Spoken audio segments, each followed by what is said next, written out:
I'm going to call the Star City Council meeting to order. It's Tuesday, August 19th, 2025 at 7 p.m. Can you please all join me for the Pledge of Allegiance?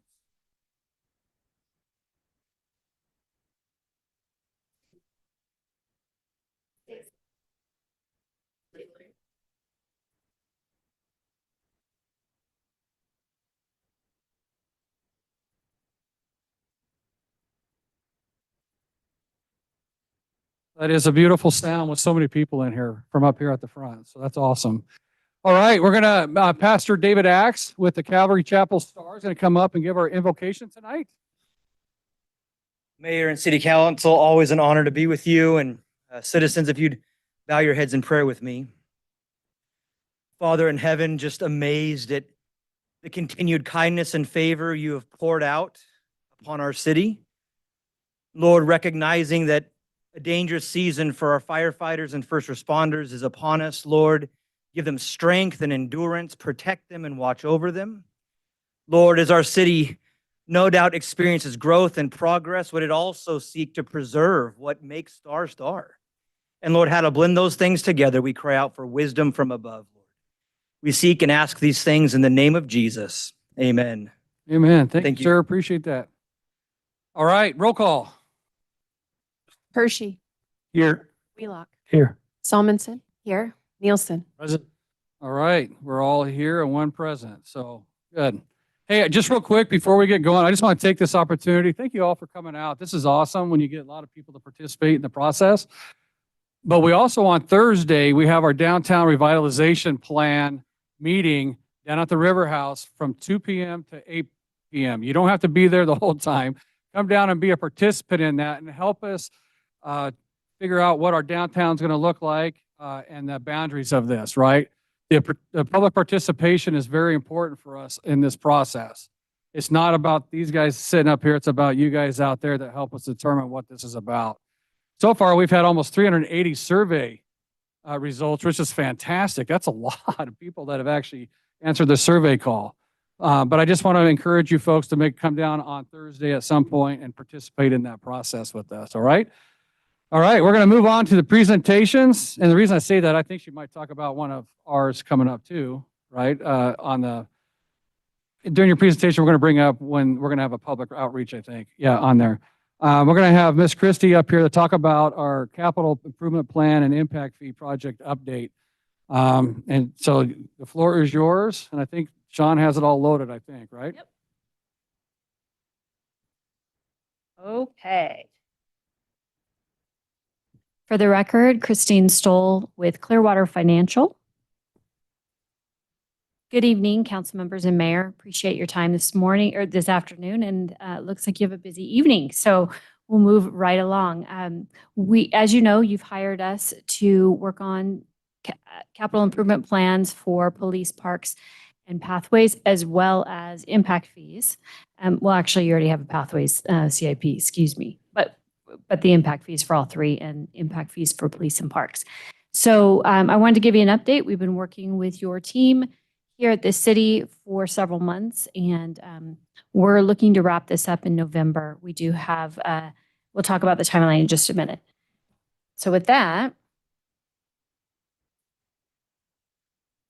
so here's the project team. You should know these are familiar faces, I'm sure, from the city. So we've been working with them on and off every other week. We come and typically meet here at the city and talk about the future of impact fees and all the other information that we need to gather from the city. And then from our team, it's myself, Abby Urquiaga, and Sheridan Sylvester.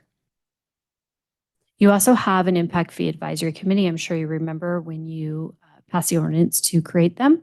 So these are the folks that we've been working with to make sure that you have community involvement in your impact fees. So we've met 3 times with them. The last one was they did a tour of your facilities and your parks. So the project objectives are to help growth pay for growth, right? You are exploding, as you know. I'm sure everybody in this room feels it. And, you know, I grew up here in Boise, but I remember coming to Star and I didn't even recognize it when I came out here and started when Trevor took Mayor took us around to the parks. And specifically the cemetery, I have friends and family buried there, and I was not sure I was in the right place. And so it looks very different. And so that's the point of the impact fees is your growth is draining your services. And so we're trying to help mitigate that with some impact fees. Okay, so there are state statutes that outline what you can and cannot do with your impact fees. We won't go through those today, but we're tasked with maintaining the level of service that you currently have. So impact fees can pay for growth-related things that you need to do with the same level of service. So we can't go beyond that, and there will be things that your budget will pay for that go beyond the impact fees. But in general, this will pay for or help pay for growth-related activities and services and facilities.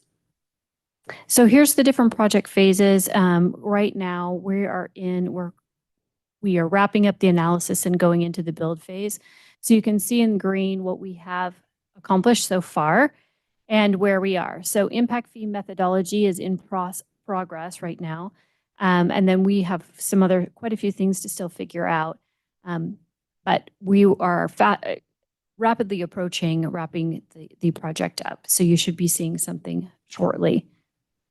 So we also think it's very important that you have public engagement, as does the city. So we will be having, your website will be launching in the next couple weeks. We have a press release going out. Social media posts will be going out. There will be newspaper articles. We've done stakeholder interviews, as you have read, and we are meeting with your advisory council. We're also thinking about partnering on utility mailers and so forth, so we can make sure that people know, and there will be some open houses.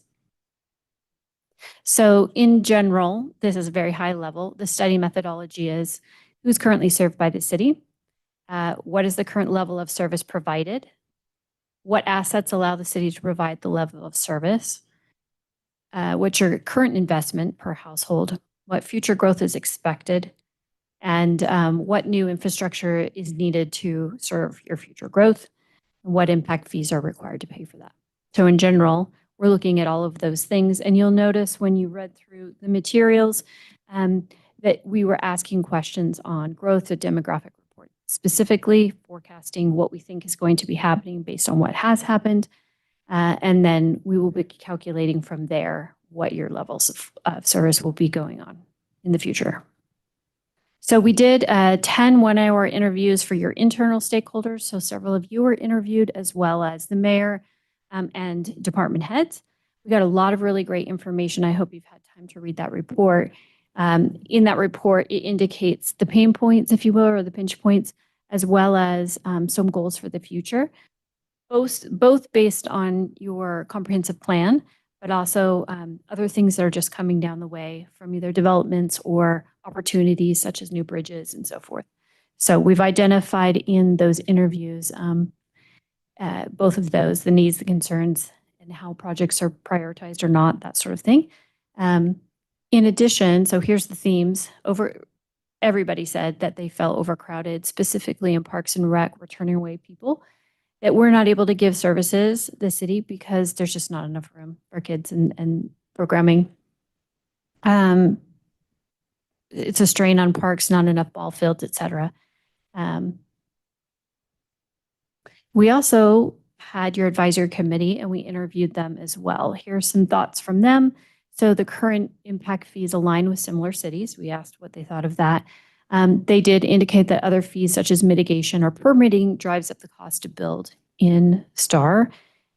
Developers are concerned about affordability. The improvements that they agreed upon, which is a decentralized police station, so having some substations around, expanding your parks and pathway connectivity, and definitely support for public-private partnerships for grants and so forth, if in addition to your impact fees, not in lieu of. And then they also agreed that public engagement was going to be important. So we have your City of Star demographic report. I have a copy with me. It's a meaty report. I hope you have had time to look at it. And if you haven't quite yet, please do. I think you'll find it really interesting. So it says that you've had 80% growth from 2020 to 2024. That's huge. Over 800% since 2000. Your long range forecast suggests continued strong growth so we always do a low, medium, and high. So at the low, 71,000 folks here by 2060, at the high, 110. In the middle, 87. We're probably shooting for the middle. But that's something to keep in mind, and we'll be basing a lot of the forecasts on those future growth. In addition, so there's a couple things I wanted to point out that weren't on there that I thought were interesting. So your median age has increased from 31 to 40 years old. The senior population grew 606% from 2013 to 2023. You used to have 391 65 plus folks, and now you have 2,763. So a lot of older folks have been moving in and retiring. The number of households grew from 1,841 in 2013 to 4,682. That's 154% growth. So I know everybody's feeling it in this room, and so these stats back that up. Vacancy rates also dropped significantly from 13.5% to 4%. And forecasted housing units by 2060 range from, on the low end, needing 25,000 to the high end, needing 39,000. Higher residential densities probably are going to need to be in the picture as well. And then just a couple other things. Median household income rose from 63,000 in 2013 to 91,000 in 2023. And the number of households in STAR growing that make over 200,000 grew from 6 to 452. So you've changed quite a bit in a very short amount of time. So the capital planning, we do anticipate that you're going to look to need to secure land. You will need to design flexible age-inclusive facilities, so things that you can use at the same time or at different times for young and old folks. And then update your land use policies as needed and coordinate regionally with your partners. So I'll just go through these really quickly. These are some of the things that we've been collecting from your staff that will help us with your CIPs and your forecasting and justification for impact fees. So this is where we look at your facilities and say, okay, what facilities do you have? What shape are they in? What deficiencies? How are you going to fix it? And that sort of thing. How much is that going to cost? Then we determine if it's going to be related to an impact fee in the future. We also look at your vehicles. So, and they're color coded. Green is police, and orange, if you will, is city. And we also look at other things such as equipment that they have. You'll see some blanks because at this time, when I turned this in, we still had some blanks. It's almost all fully completed now. And these are some of the improvements that each group has indicated or capital improvement plans for the future. So this is police. May not be able to see that all too well, but basically several substations, a new station. You may know that the main station here is leased from the fire department, and they have quickly outgrown their space. And as you grow in each direction, you'll probably need some space there. And some other things are on there as well. This is for parks. So land acquisition for different parks, indoor rec center, some ideas, river house upgrades, and so forth. And then this is pathways. And so these are just the projects that we're looking at to include in your CIP and look to see if these would be able to be paid for by impact fees. Okay, and to wrap this up, public engagement, this is something that is going to be essential for your support. We want to make sure everybody knows, and it's not a secret that this is happening. So we have planned outreach, your project website that we spoke about, and that should be happening soon. Utility mailers, newspaper, open houses, public meetings, advisory committee meetings. Social media, so we hope to get folks interacting on social media and asking questions. So our next steps, as we talked about before, is the build step, where we're going to be actually building your CIP. That's in progress now, and your impact fees, as well as some of these other things that are required by law. We'll have some public hearings, and we'll be before you for those questions and then ordinances to implement. So I'm just gonna skip on this. This is the timeline that I put together today. Definitely we can talk about it and see if we need to adjust this. But it looks like the advisory committee, we need to be meeting with them right after this. So pretty soon as much as we can schedule them, and we would go over the very same things that we are going over tonight with them. We'd also then be drafting the CIP drafts and impact fee drafts, and we'd meet with them again before we met with you. We'd also be meeting with STAR staff. And then during this, you'll see that we have ongoing public outreach looking to be before you 10/21 for the first draft. And then that would also be potentially your first ordinance reading. And then we're looking for an open house sometime in November 3rd through the 7th. Then we would have a council meeting for the second ordinance reading, another one for the third ordinance reading, and potentially we could adopt those depending on what your attorney says. And if not, then we would do that on the 16th. And just real quick, your administration of fees, you would do that when you collect building permits typically. And then your implements, you collect the fees, you do an annual review and update, your annual report of what you collected and how you spent that. You adopt an annual capital budget and you revisit any intergovernmental agreements if there is any. And then, as you know, you need to update your CIP every 5 years. So with that, I stand for any questions.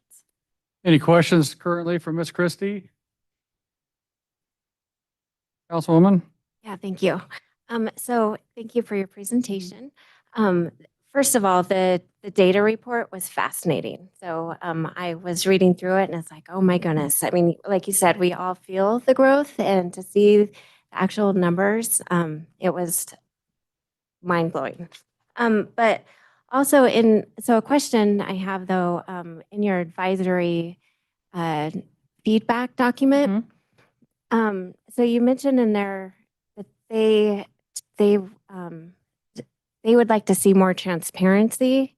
And do you have, like, when we're done with this project, will you be making some sort of recommendations or providing like ideas on, how we can get there? Because like from what I see, we are very transparent and we try to share all the information that we can. But, when we're hearing from advisory committee or the public that they still, we're not, we need to be more transparent. Like how do we get there?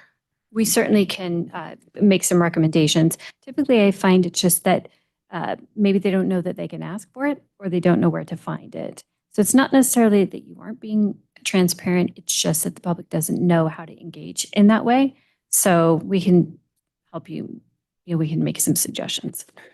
And I'm just going to say, I think some of it is also the makeup of the group because you're required by state statute to have at least two from the building community and at least two from the citizen committee and our community. And a lot of times developers and builders don't like impact fees because it adds cost to the house and they want that to be more transparent on what it's going to. And I don't blame them. I get that, right? And so maybe we can do a better job of letting them know through the BCA or whatever what's going on so they could disseminate the information out. I've been thinking about that a little bit too, on getting it out there. So that's my opinion of that, right? Yep. And so there's a lot of things that we could do, I think, to try to fix that. Yep. Thought process. That's a good point. Okay. Mayor Chadwick, Councilman Nielsen. thank you. Appreciate your report. And yeah, the data is always fascinating, right? I'm curious if you have any idea that you could share with us tonight on, how we've been doing in terms of growth paying for growth. And if we've fallen behind on that, about when did that occur? That's a really good question, and we haven't measured that. But we can certainly look at that and come back with some information for the mayor. I know that your impact fee balances dwindled quite a bit, and it might be close to zero. So I know that you have been paying for a lot of your new parks and so forth with that. That is currently the only thing that you have impact fees on. Yep. And as you know, for the public, your property taxes cover the entirety of the police, but that doesn't cover the entirety of the police. So your property taxes don't cover anything else. And you can't, and there's a gap to pay for police. And as you grow, you're going to need more public service as well. So I would say probably in 2020 is when everything hit you. And that's probably where your pain point is. I just don't have that data to be confident. Yeah, well, if you would take Mhm. that back and include that in some sort of final report, that would Sure. be really interesting information. So thank you. Thank you. Mr. Mayor. Councilman Wheelock? Yeah, thank you for your report. Also, if we're going to look at when did we start getting behind, what's our projected catch up? What's it look like? It's not going to all happen at once. How long does it take us to catch back up to where services should equal? If you could figure that out, that'd be great We'll certainly take a look at that. as a goal. Do you need a notepad? No, I have, unless the list goes on, I might need it back. All right. I just want to say, this is a great thing. We have, just for the citizens, so they're aware, we've been charging $2,050 per new house, new residential unit, for park impact fees since 2006, 8, somewhere in there. Yes. Yeah, somewhere in there. Uh-huh. And it's been used on all the park stuff that you have seen that have been built over the last several years. We haven't ever collected impact fees on police, which is a necessity, and impact fees, there's a lot of misinformation going on out there currently about impact fees. I want people to clearly understand that impact fees can only be utilized on capital improvements, can never be utilized on personnel. State statute does not allow that. And so if you go away with anything tonight, just understand this allows us to get the facilities put in place, but it's up to us to figure out how we're going to get the personnel side of this taken care of. When we're talking about police, talking about fire, talking about park staff, all that kind of stuff. And so this is a very important portion of our city and being sure that we can charge impact fees to help for the appropriate growth. But we all have to be thinking on how can we fund the other critical aspects of that. It's just like you've seen, you build a fire station, you can't staff it right now.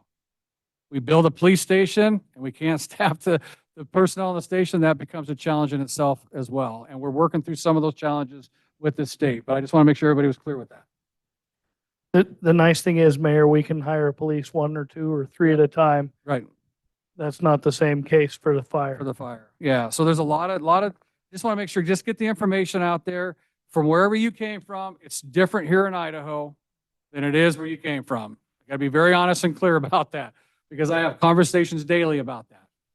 You know, Idaho has its own unique way of doing stuff, and just learn that information and then make your decisions from there. So, thank you. Yep. And just one final plug for the public. If you would pay attention to what's on the website and social media, as well as mark your calendars when we put the dates out for an open house, we would love to. It will be here, and we will be, here with posters, and you can ask questions and learn more before it's adopted. And so we would encourage that. Yep. Beautiful. Thank you. Thank you. Thank you. Thank you. All right, cool. Now we got Chief Hessing. You get a haircut? I did a couple days ago. Okay. Well, I saw you earlier. I didn't recognize it earlier. Shaggy. Good evening, Mr. Mayor, City Council members, Chief Zach Hessing, Star Police Department.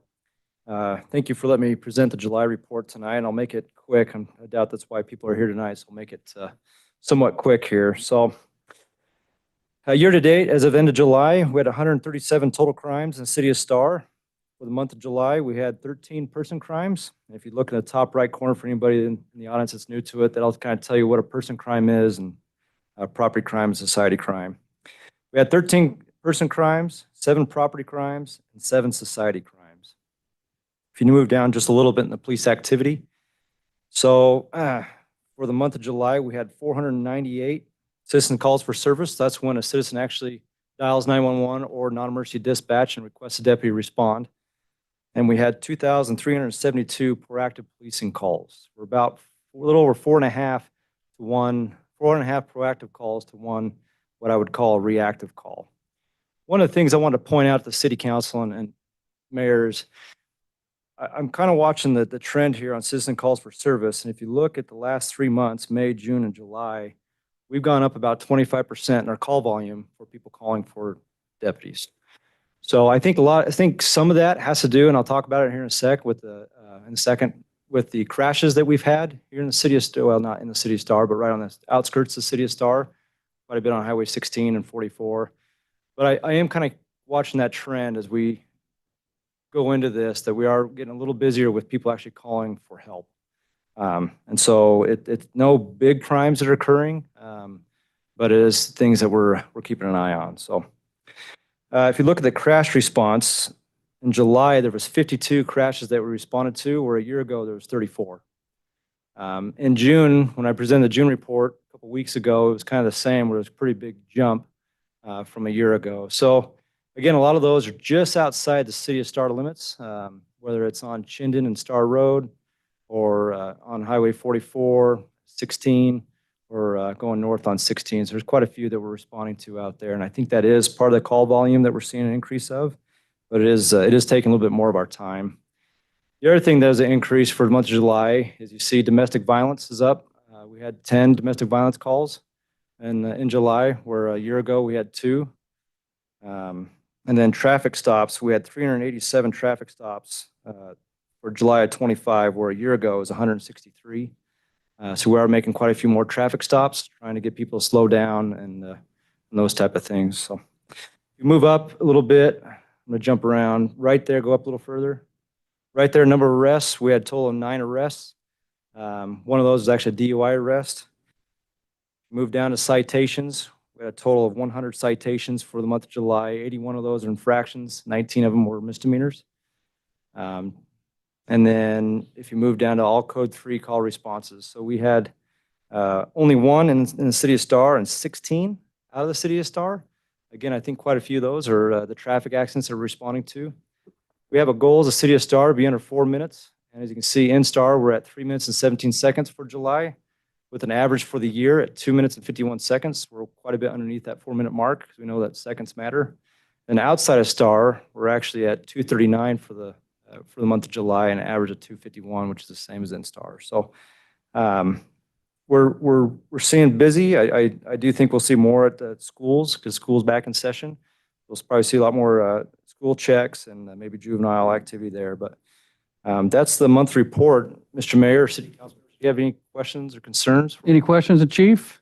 Yeah, just as I've watched these reports come in over time, that's the first month we've had with no drug arrests. Is that due to Luna or It's proactive policing, baby. policing? What would you blame that to? I think it's a mixture. I think having Luna out here is definitely deterrence, which is good. So it deters people from bringing drugs here.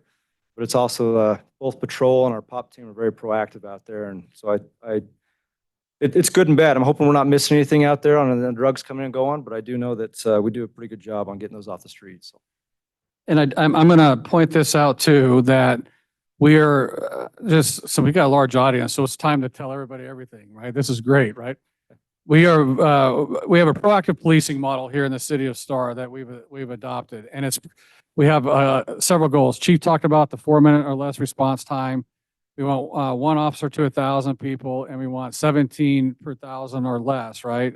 Crimes, or 17 crimes or less per 1,000 people, and we meet all those goals right now with our proactive policing model. And we've had several drug busts that they were warned by their people not to come through the city of Star with their drugs. And so that to me tells me that these guys are doing a fantastic job, and our model is working. And our crimes per 1,000 is way down, and we have one of the safest cities in the Treasure Valley. So these guys are doing a great job. So for anybody that doesn't understand that, just know that all these guys out here are doing what they can to keep us protected. And we're doing what we can to try to make sure that we keep up with the growth and get the police officers and stuff in place. And all these reports, guys, are on the City of Star's website under the police page. So anytime you want to look at those, they're on there. Thanks, Chief. Any further questions, Chief? All right, thank you, sir. All right, we'll move on to item 5, the consent agenda. Oh, that was for the police. That wasn't for moving on, right? I was like, wow, I've never got a clap before for moving on. All right. All right. We'll move on to the consent agenda. Mayor Chadwick. Yes, ma'am. I move to approve the consent agenda consisting of 5A, approval of claims, 5B, approval of minutes for August 5th, 2025, 5C, Rosti Farms subdivision number 9, final plat, 5D, Fountain Park subdivision number 2, final plat, 5E, Stardale subdivision final plat, 5F, Stardale subdivision time extension request, and 5G, Cresta del Sol number 3, easement vacation. Okay, we have a motion. Do we have a second? I'll second. We got a motion and a second by Councilor Nielsen. Any further discussion? Hearing none, roll call. Hershey. Aye. Wheelock. Aye. Salmonson. Aye. Nielsen. All right, that motion carries. Thank you. We're going to move on to item 6, which I think most of you are here for. Yay, you can clap for that one. Okay. Well, no, but we're going to go through the rules. I wanted to get that out of the way, first of all, okay? I'm going to open the public hearing, and you need to make sure you sign up to speak if you want to speak. Even if you don't want to speak, sign up and be a party on record, regardless of what side of the fence you fall on. I'm going to ask the council if there's any ex parte contact or communication on this. The staff will present the application, and then the applicant has 20 minutes to present their project. This little clock up here on the upper left, I think, Ryan, are you going to set that for us up here? It's not ready. It's like 7:31. Oh, okay. All right. All right. I just want to make certain. Then council can ask the applicant questions and staff questions during that time frame and thereafter. We'll have public testimony where each person that wants to speak gets 3 minutes per person to speak. The council may ask the individual speaking follow-up questions that does not count towards their 3 minutes. The applicant also has a 10-minute rebuttal. And again, the council can ask the applicant and staff questions, and then I will close the public hearing and the council will deliberate. A motion is either going to be made to approve of conditions, deny, or table application to a date certain in the future. It's very important that we maintain quorum. There's no speaking out in the audience. There's no cheering, jeering, clapping. I've got that out of the way during the public hearing. Okay, it's very important. Everybody that's at the podium has the floor, and that's their right to speak at that time, right? Without any ridicule or any of that kind of stuff. Okay. And I'm all about keeping civility and stuff like that because we have a great community. We can agree to disagree on things. And sometimes things don't always go everybody's way. Simple as that, right? All right. So with that said, it is 7:32, and I'm going to open the public hearing for the Sellers at Rivers Edge Annexation Development Agreement and Conditional Use Permit. I'm going to ask the council if there is any ex parte contact or communication regarding this project. No. Okay, hearing none, I'm going to turn this over to Sean to present real quick. Mr. Mayor, thank you. Mayor and council, you have before you the first public hearing this evening, which is the Sellers at Rivers Edge Annexation and Zoning Development Agreement and Conditional Use Permit. Applicant is requesting approval of an annexation and zoning development agreement and a conditional use permit for the property located at 6926 Highway 44. It's on the north side of Highway 44 east of Blessinger Road in Canyon County. Property being annexed is 2.02 acres in size. The zoning designation will change the property from an agricultural zone, which is the Canyon County zone, to general commercial C2, which is the city commercial zone. Conditional use permit is to allow private events and entertainment facility. The application has met all the requirements for submittal, agency transmittals, legal noticing, and the site has been posted all in conformance with the Unified Development Code. Application also has been reviewed for compliance with the Development Code and the City Comprehensive Plan. Comprehensive Plan future land use map designates this property as commercial industrial corridor. You have one late exhibit before you from a neighboring property owner or a member of the community. I didn't get the address on that. Items for special consideration that have been included in the staff report and the recommendations from staff include phasing of the facility, hours of operation, for the events, compliance with the noise ordinance from the city, number of events based on provided parking, requirements for future zoning certificates and design review for all buildings and future uses within the development. Revised landscape plan and site plan showing lighting, parking, landscaping, fencing, and food truck location. In addition, any additional conditions of approval recommended by council or staff. Staff is recommending approval of this application with conditions of approval that are attached to your staff report. And again, for reference, this property again is located on the north side of Highway 44, east of Blessinger Road. Applicant has provided us with a master site plan for the facility. They also provided us with a landscape plan of the entire property and elevations for some of the buildings within the project. Staff does want to point out that the applicant is working with staff, including the fire district and the city engineer with regards to the site design for the property, with the understanding that if you approve this conditional use permit, the applicant will come back to the city with a zoning certificate and design review application for approval. At that time, we'll apply all of the required code standards, including the number of parking space sizes, landscaping, and lighting and things like that. Within those conditions, we do have the reference to the city noise ordinance, which is a 10 p.m. curfew for that. And that is all staff has. If you have any questions. Any questions for staff? All right, thank you. None right now. So then who's speaking? Who's up? Are you coming up there, Mr. Smith, for yourself? Yes, sir. Sorry. And I forgot to mention this. Please state your name and address for the record when you are up here speaking, please. Thank you.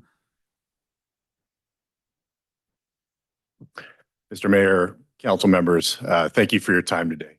I really appreciate the opportunity to be before you to present what we're super excited about. And it's been a long journey for us. It's been a difficult road, but we're really excited to be here to present this to you. My name is Scott Smith, and I reside at 6390 Schmidt Lane, Star, Idaho. I'm joined today by my beautiful wife, Denise. And then also today we're joined by our business partners, Jeremy and Melody Wise. All of us have been part of the Treasure Valley Star area for 30 years. And my wife and I have run a business here in Star for the last 10 years. And so we really feel like what we're trying to do here is continue what we've contributed to the community and be good neighbors, good community members, and contribute to the amazing growth here in a positive way. We've got 3 things to go through real quick. I appreciate Sean's introduction. And I just echo the words from the prayer earlier today. I want to shout out to everybody here about the kindness. We live in an amazing area and we are surrounded by so many friends and family. And so I would be remiss if I didn't say thank you to everybody here. It means the world. And I don't know if I'm buying everybody a drink or something later, but it is heartwarming. So I know I have 20 minutes. I don't plan on talking that long, but I'll do my best. We are here today, again, as mentioned by Sean, with the 3 actions.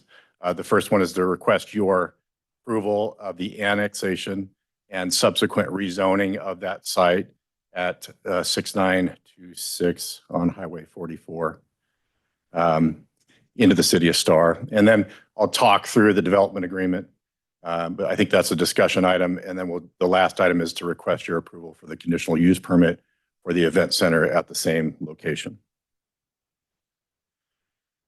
First off, on the annexation and zoning, that area right now, as per the master plan, is listed as a commercial corridor. By offering the wine bar there and subsequent speakeasy and then the event center, we think that fits nicely into what that corridor is designed to host. In addition to that, what makes it possible for us to be considered for annexation to the Star is that the property directly to the north is listed under Rooster Hollow, which has been annexed into the city already. So that abuts our property, and so at least makes it possible for you guys to consider us to be zoned and annexed into the city. The current property, as mentioned earlier, is agriculture. And so in order for us to operate, we're asking for your zoning into the comprehensive plan to be that C2 commercial industrial. And then also just as a footnote, it's right on Highway 44. And as we expand, we're certainly open to, if you guys need us to in the future, to link right into the city sewer and water and link up that way. It's currently on a well, and we certainly open that as well as part of any condition you might have there. He already showed the master plan, but if anybody wants me to point it out, or you guys all familiar with it, I can move on from there. But just appreciate the length of time you guys have spent looking into that to make sure that things are planned appropriately for the city of Star. But that, we thought the annexation of the zoning was pretty straightforward. The development agreement is the next part, and that's more of a discussion item that, if approved, we would start in discussions with the city on providing the insurances that whatever the city codes are required, that agreement would be our contract with the city to make sure that we comply with whatever is per the code, or what you have asked us to modify or comply with by what your inputs are. In addition to our application, we also, if we need to submit an impact study through ITD, we've been in correspondence with them. They've been great. We abide by the dark sky lighting. We were recognized in our initial planning that the minimum parking requirements for 44 spaces to include the 6 handicap spaces for what we're planning there will abide by that. And then also we recognize that there's going to be a tremendous growth in that area. So there's some landscaping and buffering there. And I just want to take a minute real quick to talk about that. We had our neighborhood meeting. That's 15 minutes. I'm so sorry. I only got a few minutes left. Real quick. Oh, I have 15. Yeah. Woo! Yeah. Man. Don't tell. Yeah, don't tell him. Don't tell them. All right. Man, that's good. My apologies. No, you're good. Thank you. So as Highway 44 is in the future plan is going to be expanded, there is the plans for us to build a berm along that side with additional trees and shrubbery for noise control and, just make it a nicer place too. But also we're committed to maintaining what is the natural landscape that's currently there. That property has a tremendous old growth trees there, bushes. It actually fits really nice with, if you're trying to sit there and listen to music, it is a beautiful setting. So we're committed to maintaining that landscape as much as possible as is, or enhance it or improve it and add more. But what was important that we wanted to bring up is we had our neighborhood meeting, and just the neighbors were absolutely wonderful. We appreciate the conversation, the collaboration with them. They expressed their concerns. I just want to hit on some of those that we're committed to helping them with. Let's say, for instance, to the west, we have the Sanders, and on their side, there's just some handicap parking over there. There's not much on that side over there, but they wanted a privacy fence. So we're committed to that. No problems there. To the direct east of us is the Cheneys, and they asked for the same consideration and absolutely support that as well.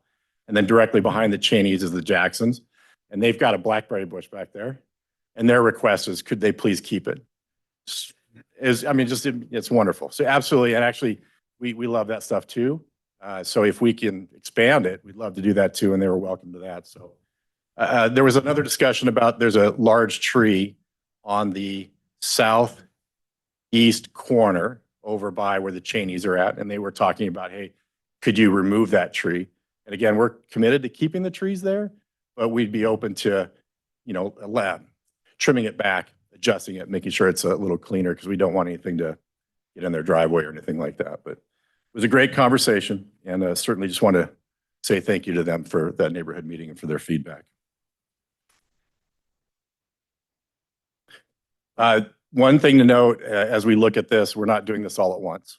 Our goal is to get the wine bar set up, then the speakeasy, and then sometime down the road, get the event center if you approve it, which means this could last more than 5 years as we look to, what we're proposing on that event center. So being mindful that it's just not big bang, right? We need to roll this in a meaningful, measured way. We've talked again with the fire department on emergency services. It's on an existing well, and we currently do with the Southwest Health District, and then the Department of Water Resources, we comply with them as well. So our commitment to that. So those are all things that would be in the discussion of the development agreement. And it's just our commitment to that we would enter into that so that we have you have some insurances that we're meeting everything. Sean already brought up the master plan. This is what we'll be launching from. I just wanted to show a couple extra slides to kind of give you an idea of what our proposal is. And so as you go to the next, this is a concept plan looking from Highway 44 north. And I'm going to do my very best here with the pointer. The bottom south facility is a 1921 original house. We're keeping that house. We just want to renovate it to make it a very nice, classy, upscale environment, conducive to a wine bar. Directly in the middle here is a proposal for us to turn that into a speakeasy. And I've got a picture of that here in a little bit. And I'll talk about that a little bit. And then up at the north side of the property, that currently there's no building there. There used to be a barn, and that burned down. So our idea is to put that facility there where the barn used to be. I'm going to flip the concept plan around and look at it from the north facing south. And the reason why I wanted to show that was there is an expectation that Highway 44 is going to be expanded. And as Rooster Hollow eventually comes to fruition, there could be the proposal that we change the main primary customer entrance off of 44, come down Blessinger, use that entrance from that side as there. And so I just want to show the flow and that we've considered that from both sides in our concept plan. In the development agreement, again, I talked about the tasting area, keeping that same facility, renovating it, focusing on that high-end, classy vibe where you can enjoy some music and a glass of wine, charcuterie and tapas, kind of showcase something here that's really nice in the city of Star. Unknown. But really we're just trying to find a place, again, that we've done in our own past, try to find a nice place that you guys could be proud of that would be promoted as a really wonderful addition to the city of Star. We would also reserve this facility to 21 and over and only for service animals as well. Showing you a picture of what it would look like if you're coming in and now facing the tasting room area. The main door would be underneath that overhang, and then we've got a rather large area to sit in there with all the windows and enjoy the view there. Switching over to what we're calling the woodshed, which would be the speakeasy. That's an existing 3-car garage there that we'd be converting into, again, classy, high scale, upper class environment where people can enjoy spirits. It's reserved to no more than 50 people, and we're also intending to only operate this by reservation only. So in order to get there, you would have to make a reservation in order to control the number of people in the place. It's 21 and over as well, service animals. I have a picture of it, and I'll just kind of show you what we're looking at there. That's if you were sitting at the back of the tasting room looking north, that's what you would see. That is not the entrance. Again, it's a speakeasy. You have to go find it later if you guys approve this. We'll have to make a reservation. We'll give you the code word. Reservation. There are additional buildings on there. There's a storage facility, which is the old milking barn. We're going to keep that facility there, upgrade it, and make that a storage facility. And then we have a restroom facility that will be used for outdoor events and support the folks sitting outside. And I'm going to show you, that's the old milking barn that's there. We'll renovate that, upscale it, and make it clean. That is not open to the public. That is strictly for storage and for staff use. And then that's if you were looking from the in between the tasting room and the speakeasy looking east. That is the facility that would be the bathroom facility we would add to there. Now I want to just jump into what is the long-term vision with the conditional use permit and request your consideration and approval for that. The event center is a 3,600 square feet. Again, we would be looking for an event center that we would host things for the city council chamber meetings. You could hold reunions. That would be by reservation only as well. And again, that's just trying to keep control of who is there and make sure that we stay within capacity limits. We've hosted line dancing classes and paint and sips and all that stuff. This would be a great facility that I think Star could use a place like this that I think is lacking in the community to use. If I were looking from the tasting room north, this would be the south-facing side of what we're proposing for the event center. There's an egress to the west as well, but I'm just showing you the main, what you would see. And then there is an existing pond already there. We're going to enhance that. There are French doors located on the east side of the building so that you would have a really nice place that people could look toward holding their special events in.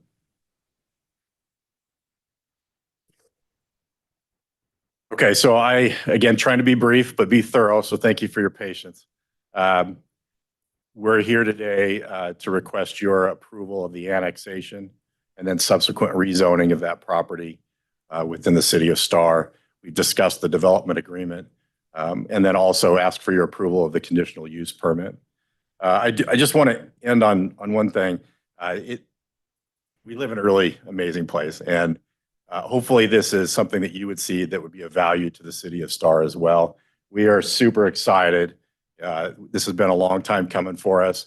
We wanted to offer this, and to be actually officially within Star is something that we would be super excited and happy to do. So again, ask for your favorable consideration, and thanks for your time today. I really appreciate it. Thanks everybody else here too. Thank you guys. Appreciate it. All right.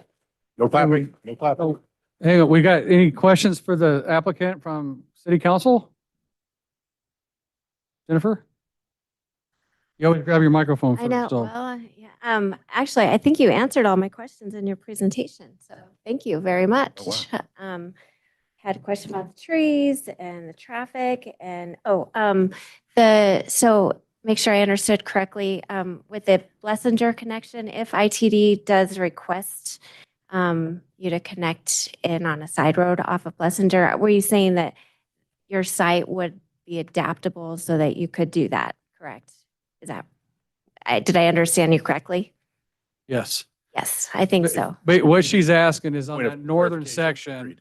Maybe just a point of clarification? Is that okay? Yes, Okay. yep. So Blessinger doesn't abut our property, right? Right. And so we it would be need a the cross development of road. Rooster Hollow to build It's that road. in? It's the Yeah. back of road. Yeah, we need Yeah. the back road. Yeah, yeah. Yes. The answer is yes. Okay. We just need a little help. Yeah, okay. No, I, that's all I had. Thank you. Okay. Any further questions of the applicant at this time? Councilor Nielsen? Mayor Chadwick, thank you. That's the nicest woodshed I've seen. So, you know how sometimes if you have something in mind, you interpret it that way. What I heard was that this was being built north of Highway 44 and east of Beacon Light. And so I just want to, we've said Blessinger, and I was trying to figure out where this is. Oh. Is there a map that we could pull up that we could actually point the location of the property?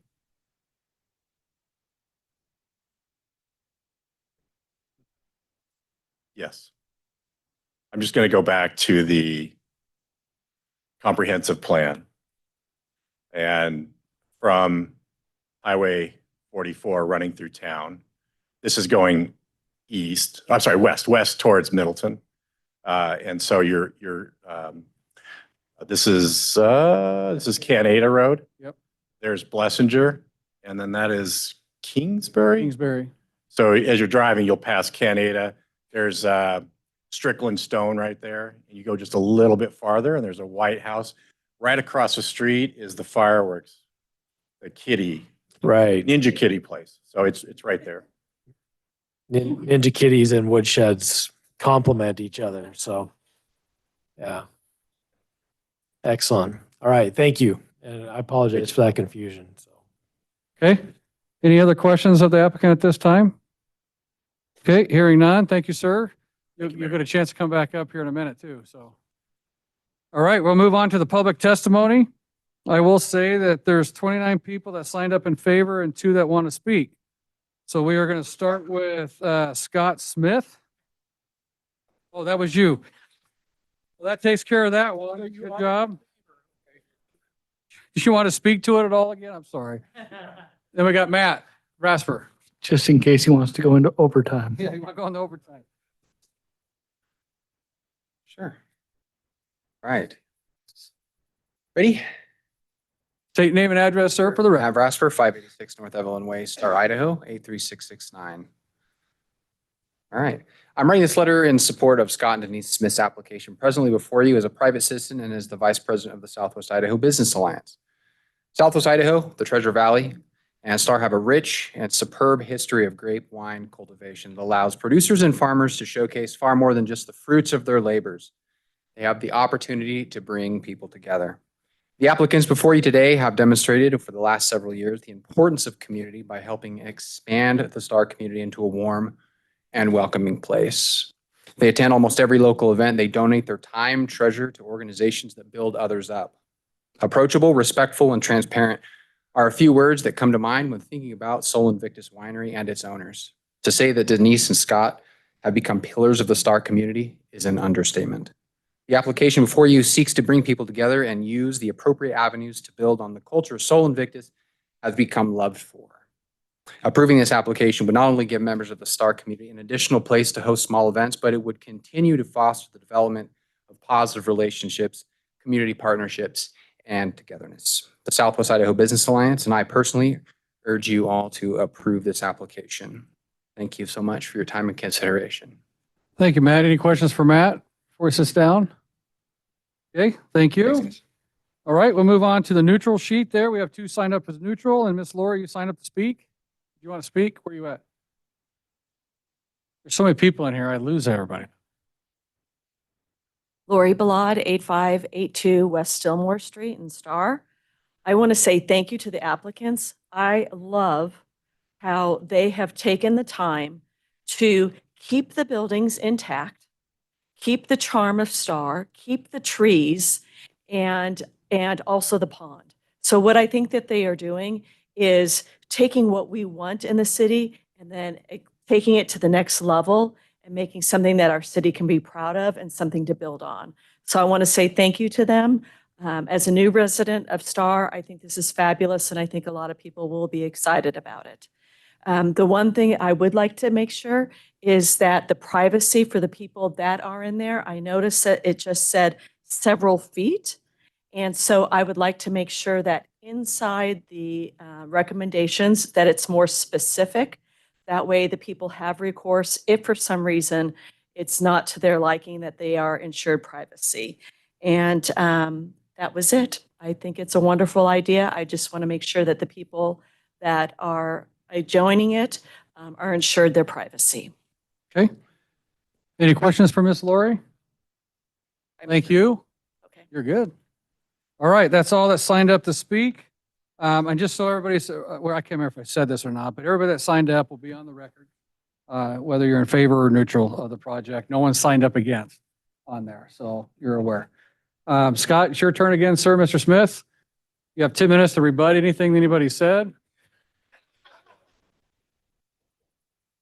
Be careful. Careful not to rebut yourself. Fair. Mr. Mayor, council members, again, thank you for your time. And to Lori, thank you for the kind words. I appreciate that. And obviously meeting with the mayors, our desire is to have the appropriate fence for them. So we will be committed to that. In my 26 years in the military, they tell me, be clear, be brief, and be gone. So I just want to thank you for your time. I hope this is a favorable thing that you would consider, and just look forward to partnering with you and the city staff so that we make sure we actually deliver on what we're proposing here. So thank you. Okay. Real quick, Scott, just make sure, does anybody have any questions of Mr. Scott? Councilman Nielsen, he raised his hand first. Yo, you're good. Oh, Go ahead. okay. So regarding the Sanders, and that was them who requested the privacy fence, right? The privacy fence on both sides. The Sanders and the and the Cheneys. So, in the interest of what Lori brought up, specifics, what specifics do you have in mind for that? Do you have a height or material type, or is that all coming later in design review?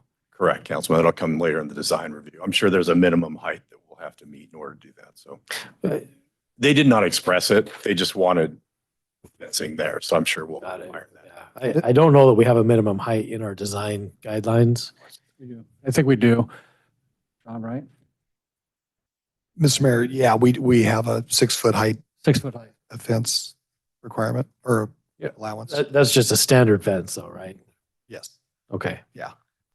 What, one thing staff would like to ask the applicant, if he could just for the record, maybe point to the area where he committed to the fencing. That way we get it on the record. So when I put my conditions forward, I've got an idea. The, Sanders, which are located to the west, their house is set back a little ways. And so essentially, there's the fence would be right here to the west. So it's kind of midway. And then the Jacksons to the Cheneys to the east. They're more towards the front area, which is where this tree is at.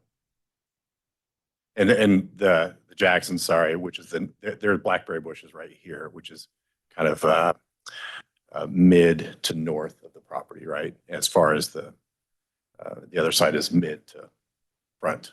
And is that a wild blackberry bush or is that domesticated thornless variety? Do you know? It is a wild. It is full of thorns, Yeah, right on. but it's great. It's yeah.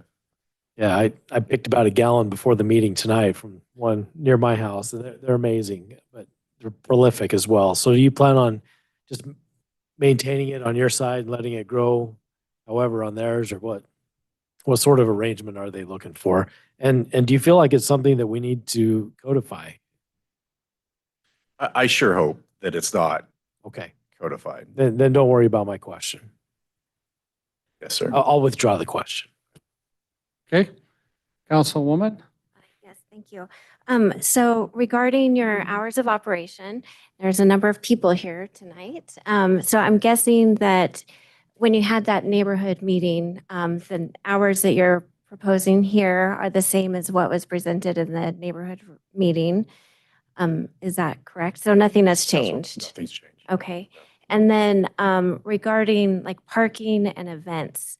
So I was wondering, do you see any use where maybe you would have like a 2-day event that maybe people would want to like bring a camper and stay overnight?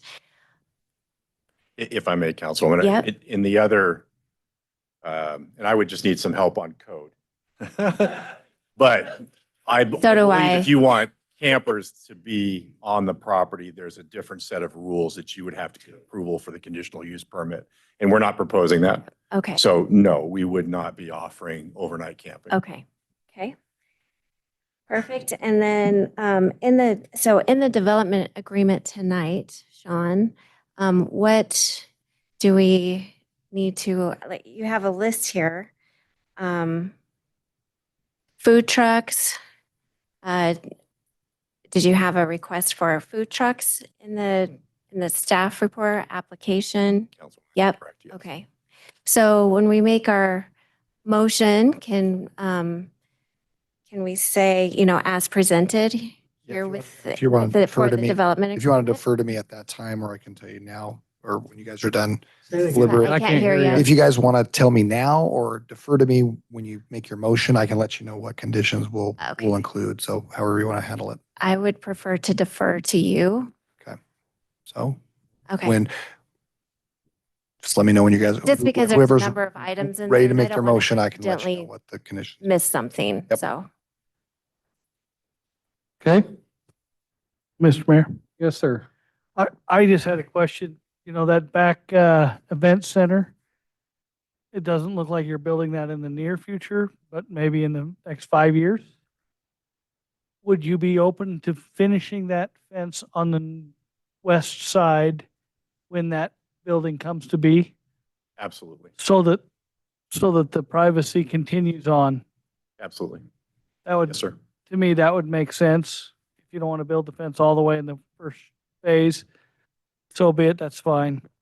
And then just the other side to the blackberry bushes, is that what you're proposing? From the Highway 44 up to the blackberry bushes Correct.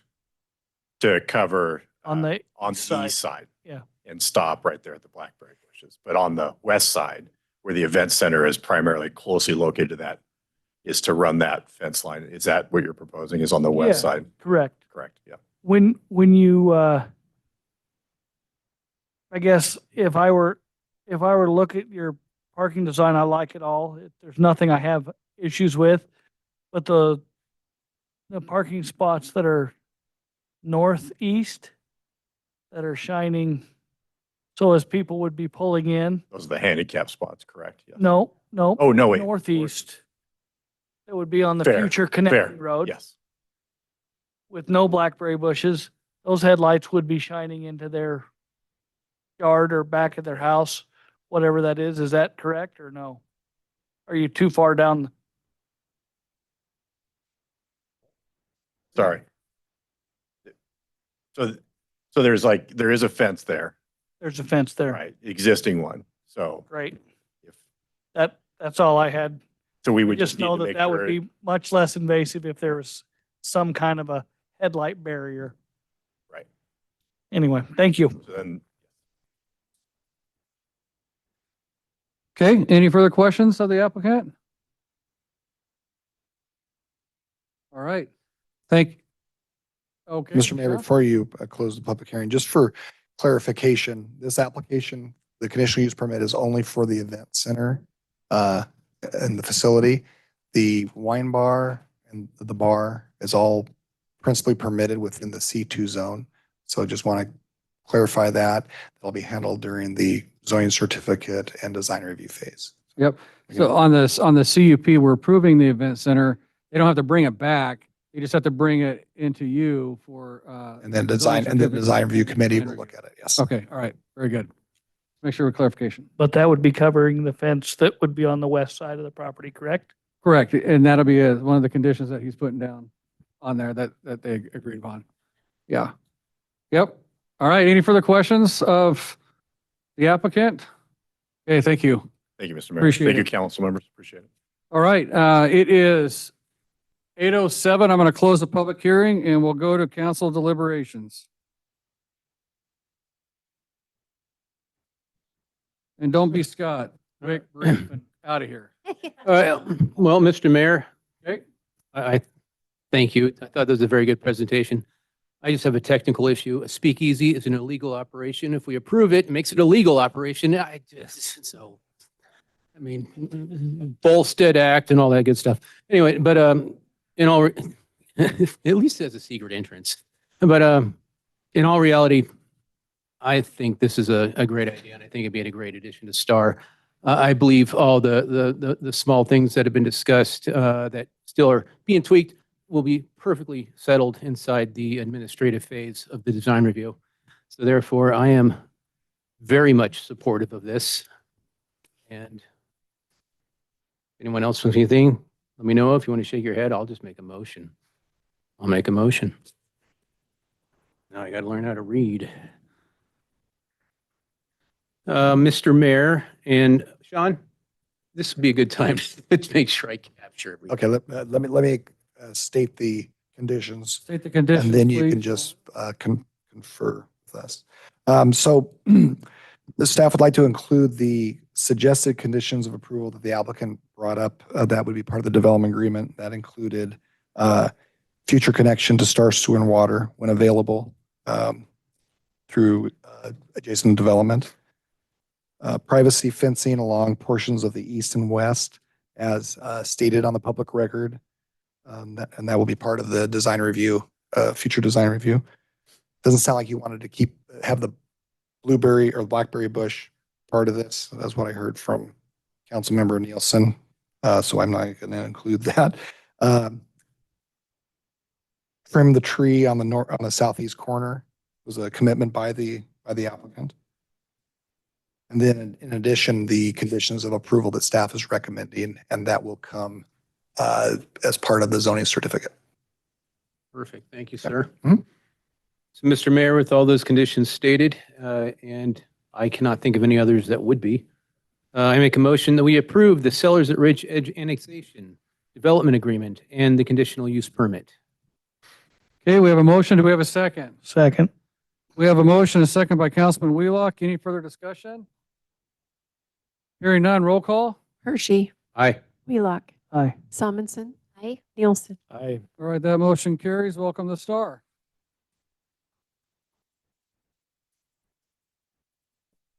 Now, if you guys are you want to stay, you can stay. We can wait for a few minutes to let you leave before we get moving on. We want to leave? We'll see you on Thursday at the River House. Stay at the river out. And bring a friend. Yeah, hey, at 8:10, we're gonna go into recess and we'll be back at 8:15. It's 8:16. I'm gonna call the Star City Council meeting to order. We're gonna move on to the next item of business, 6B. We're gonna talk about residential special parking district permit and code enforcement administrative citation program. And I think Sean is gonna do part of it, and I think Ryan's doing the other part of it. That is correct, Mr. Okay. Mayor. Mr. Mayor, Council, the next public hearing you have before you is for municipal code amendment. For the first part is going to be the residential and special parking district permit. Staff has been working with the police chief and the mayor to come up with a special parking district section of our ordinance that would allow either the city or a resident to propose a special parking area anywhere within the city. So staff has provided the draft regulations, definitions, and working with the police department, right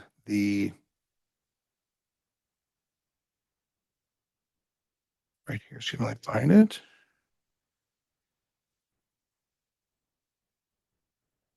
The ticketing procedures and everything necessary to at a later date adopt a specific area. So say, for example, you wanted to adopt specific permit parking in your downtown area. You could hold a public hearing and adopt a specific map that designates these areas within the city. Residential neighborhoods can also be affected by this type of ordinance. So staff is presenting this to you. Again, this is only to adopt the ordinance to allow us to, at a future date, come back with a request and look at a specific area. So we don't have a specific area in mind with this approval tonight. And I will stand for any questions. Okay, any questions of staff on the special parking regulations that we have in here? Mayor Chadwick. Councilman Nielsen? Sean, could you talk about, say somebody brings forward an area that they want to have some parking regulation. How does that process work? The applicant or requester would submit an application, pay a fee to the city. It would be a public hearing, so it would be noticed. The way that this is structured is anyone within the area that's being proposed for the parking permit area would be notified as for the public hearing. And then a map would be created, published in the newspaper. and it would be brought before the council for review and approval. Once that is approved, then the zoning administrator would work with the police department, with ACHD, if they're public streets, to address signage, address the permitting, including any stickers or things that would be associated with the parking area. And then staff would bring back a resolution for the council to approve adopting that specific map and the criteria and any conditions that would be part of that district. Okay. Any follow-up to that? Or move over? One follow-up. Okay. And I pause a little bit because I'm not sure exactly how to ask this question. So don't read any judgment into it. This is just sincerity. All right. You got it. So we have an area of Star that's designated parking on 4th of July only that is constantly having people park there in violation. We don't manage that well today. What will be different about this? That's a really good question. I don't know if this would apply to a one-off event as opposed to a permanent parking district. I think that's something that maybe our city attorney or the police Can we ask chief could address. And if we want to add to this ordinance to include special events like that, we definitely could. Well, I don't know if you have to add to it, because basically we really haven't, tell me if I'm wrong here, Chief, but we really haven't had a really detailed outline parking ordinance, in my opinion, very basic. But with this, to answer his question, it could be that the city brings it back and creates that special parking district for the 4th of July only, or whatever events you may deem that is more enforceable at this point, is my opinion. I don't know, but we asked Chief on that, on what his opinion is. Mr. Mayor, Councilman Nielsen. So when it comes to Star Police there, you are correct. We haven't done a very good job of managing that. There's many times where we, I guess in better terms, look the other way when people park there. Part of the problem we have written citations there when it's causing any type of obstruction of traffic. So the longer trucks that park there, that if they're crossing over the sidewalk or if they're sticking out in the road, we do cite them. But overall, we don't. It's interesting to have you can park here only on the 4th of July and then no other time, and so this would help a little bit with having to be able to enforce that. But we as Star Police, if that's something we need to look at and do better, we absolutely can. I appreciate that. And I would never say that you and your deputies aren't doing a good job of something. You know, that you've got some reasons, you've thought through it. My experience is regularly close calls with people. So it's not, I can steer around the long truck and I can walk around the sidewalk up the hill. But when the kid runs out to chase the ball, that's the problem that I have with that area. It's just a safety concern. So I appreciate that. That answers my question. Thanks. Councilman Wheelock? I had a question. When you talked about notifying those in the zone of wherever you're deciding a special parking area is that zone plus 300 feet in every direction, or how does that, where do you cut off the announcing or letting people know that you're going to put a special parking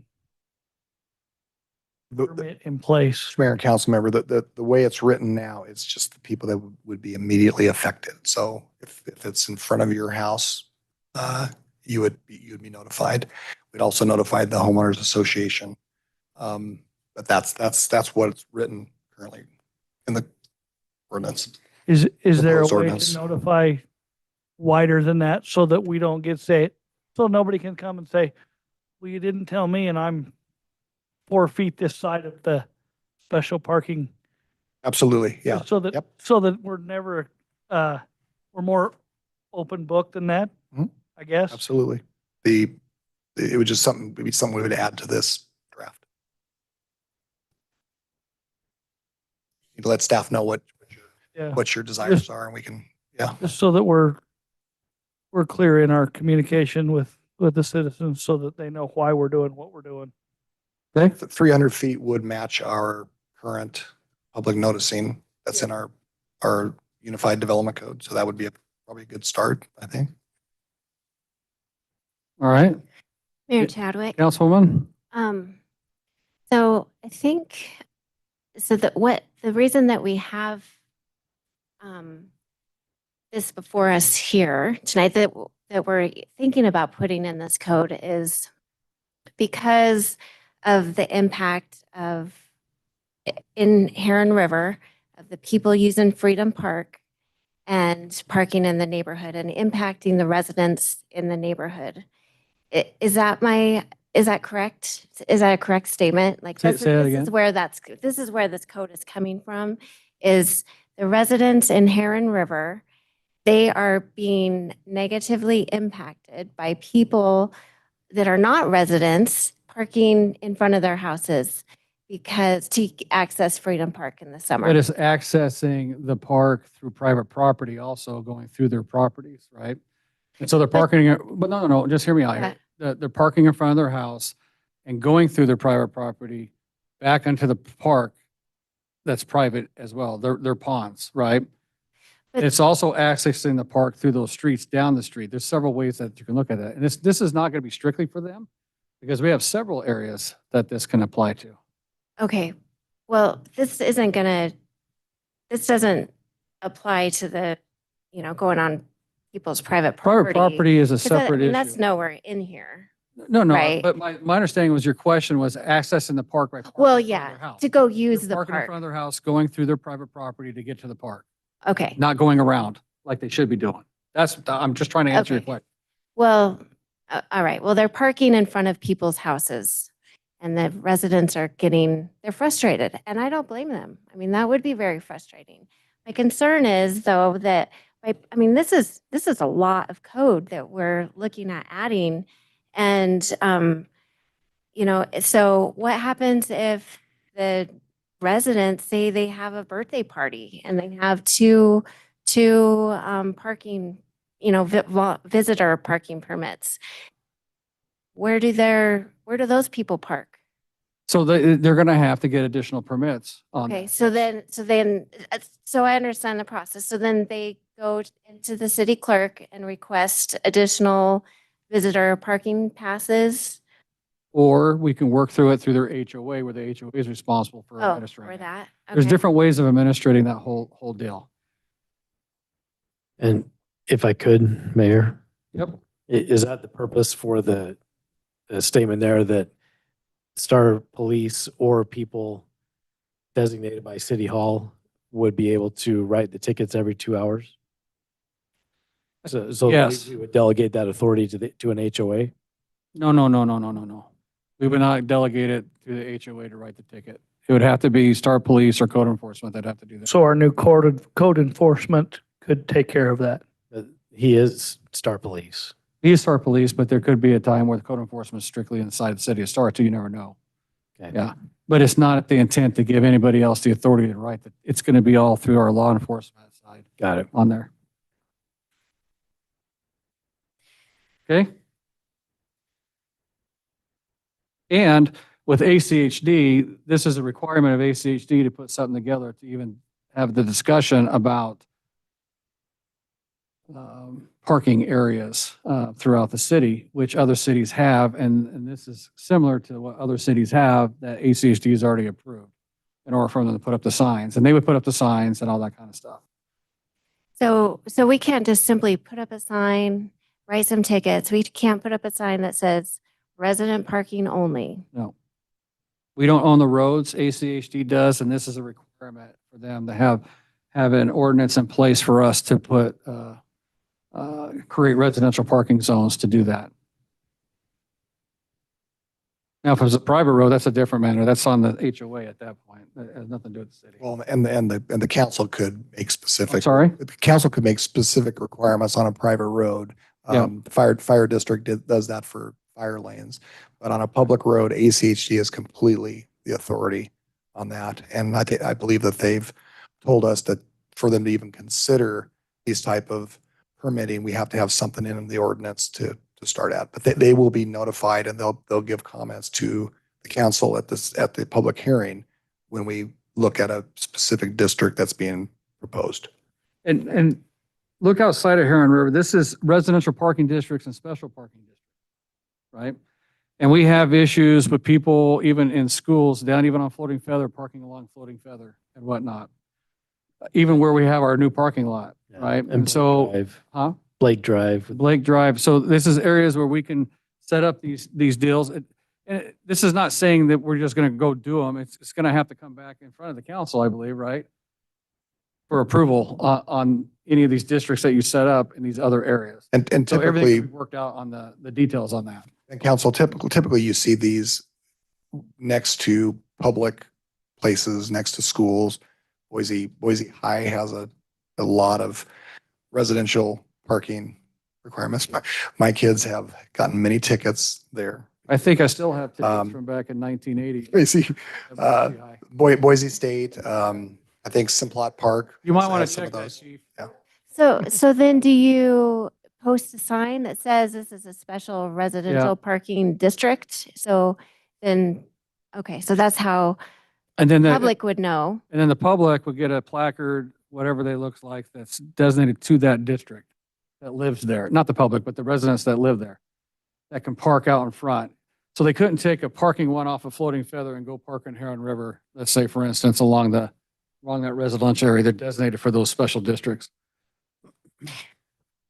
So obviously they'd be able to park in their driveways, no problem. But anytime they would need to park outside on the public right of way, they would, if they're in one of these districts, they would have to have a sticker.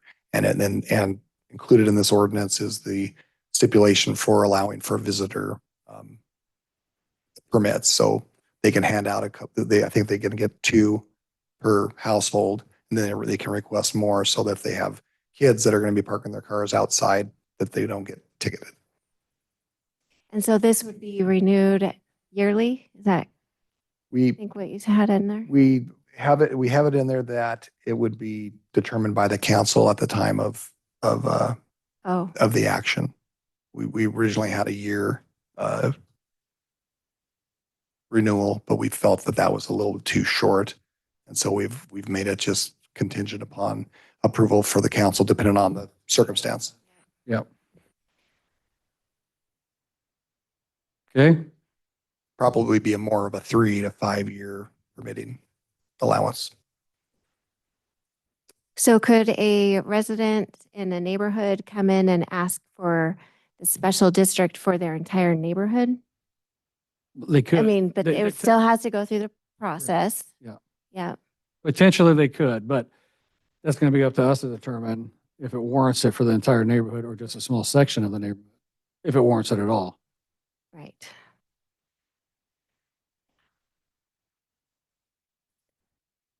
Welcome to city council meetings. Oh, boy. Trying to talk about less government. This is a lot of government, it feels like right here. Feels like Well, it's it's, coming. no, it's life safety and stuff with this, where we're responsible for, and this is part of that. And welfare.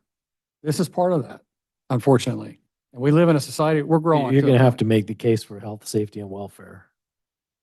Health, safety, and welfare? Yeah, is Well, that what you're- If I have people parking in front of my house, accessing my property to go access someplace like that? the private property is a whole different thing. Hold on. That's not what we're dealing with here. No, listen, just hear what I'm saying. There's concern about the safety of people and their children and stuff like that. Absolutely, there's a safety issue with that, right? The welfare of these folks by not being able to utilize their own neighborhood and their streets when we have large event locations where people are parking everywhere and blocking them in and not blocking, that takes care of welfare issues at their locations, at their properties. We're just protecting that. That's all we're doing. And it doesn't mean that this is just carte blanche. It's still coming before the council. It just gives us the opportunity. To do Yeah. You may not agree, and that's No, fine. I disagree. It's health, That's safety, and okay. welfare. It doesn't negate the need for a parking Right. district, but that's a stretch. Well, that's your opinion, and my It opinion is, is different. yeah. You know what's great about this is when I was on city council, Kevin and I, you do this all the time, and it was awesome. I love it. You're still on city council I doing love it. it. You don't think it's awesome, but him and I love it. So anyway, this is where we're at with it. If you guys have more questions of staff? Maybe one more, sorry. So have you, excuse me, looked at any alternatives? Like, is this the only like tool that we could find that we could What's use? the alternative? I don't know. There is no alternative when we talk Yeah. about parking when we don't own the roads. I believe what has happened is whenever you have a situation where the city is going into an established neighborhood and creating a public park that is as popular, well, let's just use Freedom Park as an example. That popular where we underestimated how popular it was going to be and how many people were going to visit that park. That's where the problem lies. And so it's not like, it's not like we're coming in after the fact. We're creating the problem. We're creating the parking problem by building that park, putting in amenities, and drawing the public. And so I think that the concern is that we have some responsibility to protect that neighborhood that we've affected. So I think that the reason for establishing this district is hopefully to deter people from actually parking there and actually utilizing all the parking spaces that we're going to be creating on Main Street with the new properties and the new parking lots we're going to create. So hopefully it's not going to be a big issue. And depending on the size of, and again, we're using Heron River as an example because that was what was brought up. Based on the size of the district that we create, if it's inconvenient for people to park far away and have to walk, they're gonna go to the parking lots that we are providing them. But we do, staff feels that we do have some responsibility to protect the folks that we're intruding on with a park of this magnitude. And I guess initially I'm thinking that, we're going to put this parking district on all of Heron River, but it's just, maybe a couple of streets. So Just a it couple would of just impact, I don't know how many houses, but maybe 30 homes. And so it's not like all, I don't know, 200 that are in there. 600? Oh, Yeah, 600. goodness. Wow. Okay. So in my mind, I'm like a little more comfortable like at first this is just kind of a lot, but if we can kind of fine tune it down to specific areas where it's not, impacting people that aren't really affected in the first place. It'll be fine tuned down. That's where we brought in here for you guys to review. Yeah. Okay. And fine tune. Again, this is just to establish the ability to review that at a later time. There's not a public hearing for Heron River. We're just Right. using that as an example. Yep. Okay. Any other questions of staff before we turn it? Because we approve these both at the same time, right? All right. Right? All right. And then, or what? But I got Ryan to come in and talk about the other portion of this, the court enforcement administrative citation program. Chief might need to assist with, I don't know. And actually, Mayor and Council, what you'll do is if you vote to approve one or both of these applications, you'll have staff bring you back an ordinance which will be read into the record at that time. So this is just it'll be approval or denial tonight and then an ordinance at a later date. Okay, Ryan?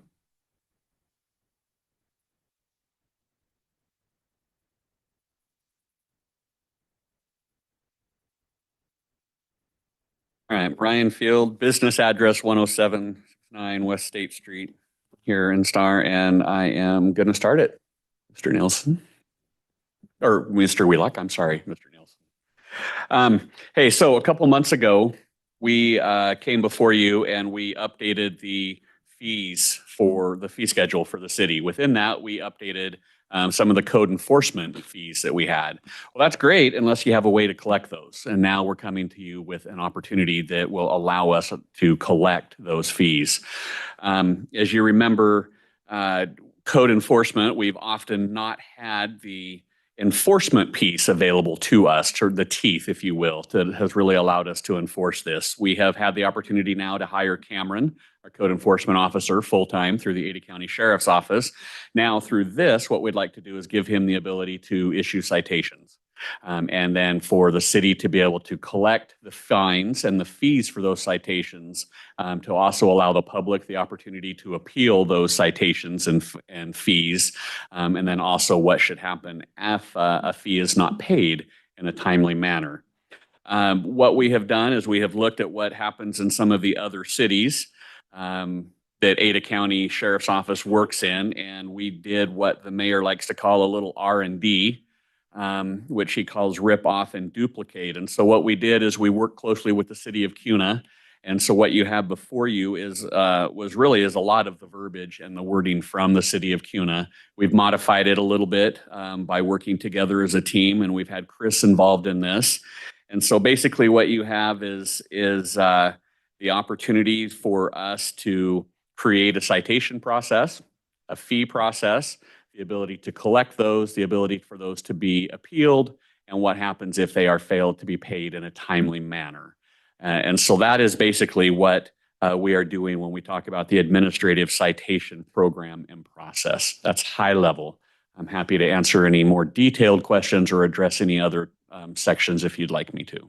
And did we want Chief to say anything? Did he need to, do you have any comments to that, Chief? No? Only because it's his guy right now that has to issue the citations, right? And he did review this too. And I'll just add to that, we also had a couple meetings with, that included Chief, included Cameron, included, and I'm going to forget his name, but the legal counsel from the sheriff's office. Spencer? Okay, we had him in the meeting, so we've had a lot of legal eyes look at this and try to provide some feedback. We've passed it around back and forth, and we think that this language that's currently in here allows us those opportunities. One thing that is in here, I will just point out real quick, is we do have the ability through the code enforcement citation, we can issue it in person. We also, through the language that's in this, is we can also issue it through the mail. So what you have sometimes is you'll have a rental home, and maybe we've addressed a situation maybe with the current tenants and it needs to now be addressed, a little bit heavier. I'm making stuff up, or we have an issue, somebody owns something that's been abandoned. We need to deal with that. It allows us more than just we have to see you face to face. We have the opportunity, if the officer deems that that's necessary, that we can issue the citation through the mail. This process also does give the officer what they like to call officer discretion. So they have the ability to work with the offender. And if they feel that they have the ability, they don't have to initially go right to a citation. They can work with somebody and only go to a citation just like they do today on any type of enforcement activity that they take in. Any questions for any Ryan? specific questions?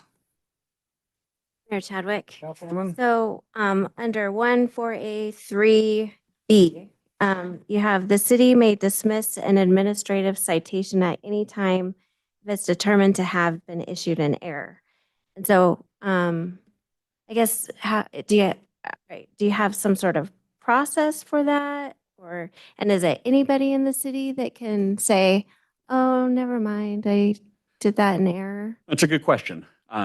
Mr. Mayor, Councilwoman Salmonson. So through this, then the mayor will appoint, and we actually have decided that the hearing officer will be our clerk. And so the clerk then can work in conjunction with Cameron, the code enforcement officer. So, and there could be a time that something happens and we sign that a citation may have been issued in error. Maybe a citation was issued and in the time frame that it's come into the clerk's office, maybe the problem has been resolved and we feel now it's time to cancel the citation. But there is that process and it would fall squarely with right now, the way that this is written at the clerk's office. Okay. Any further questions? Councilman Nielsen? None? Councilman Wheelock or Councilman Hershey? All right. Okay, thank you. Great. Any more for you? Sorry. I was trying to be Any follow-up, Chief? brief. Mr. Mayor, City Council, the biggest thing that this allows us to happen is usually in the law enforcement world, we're very much about the criminal charges. This is the civil side of that. So you have two sides that usually we as law enforcement don't touch the civil side as much. We're always focused on the criminal.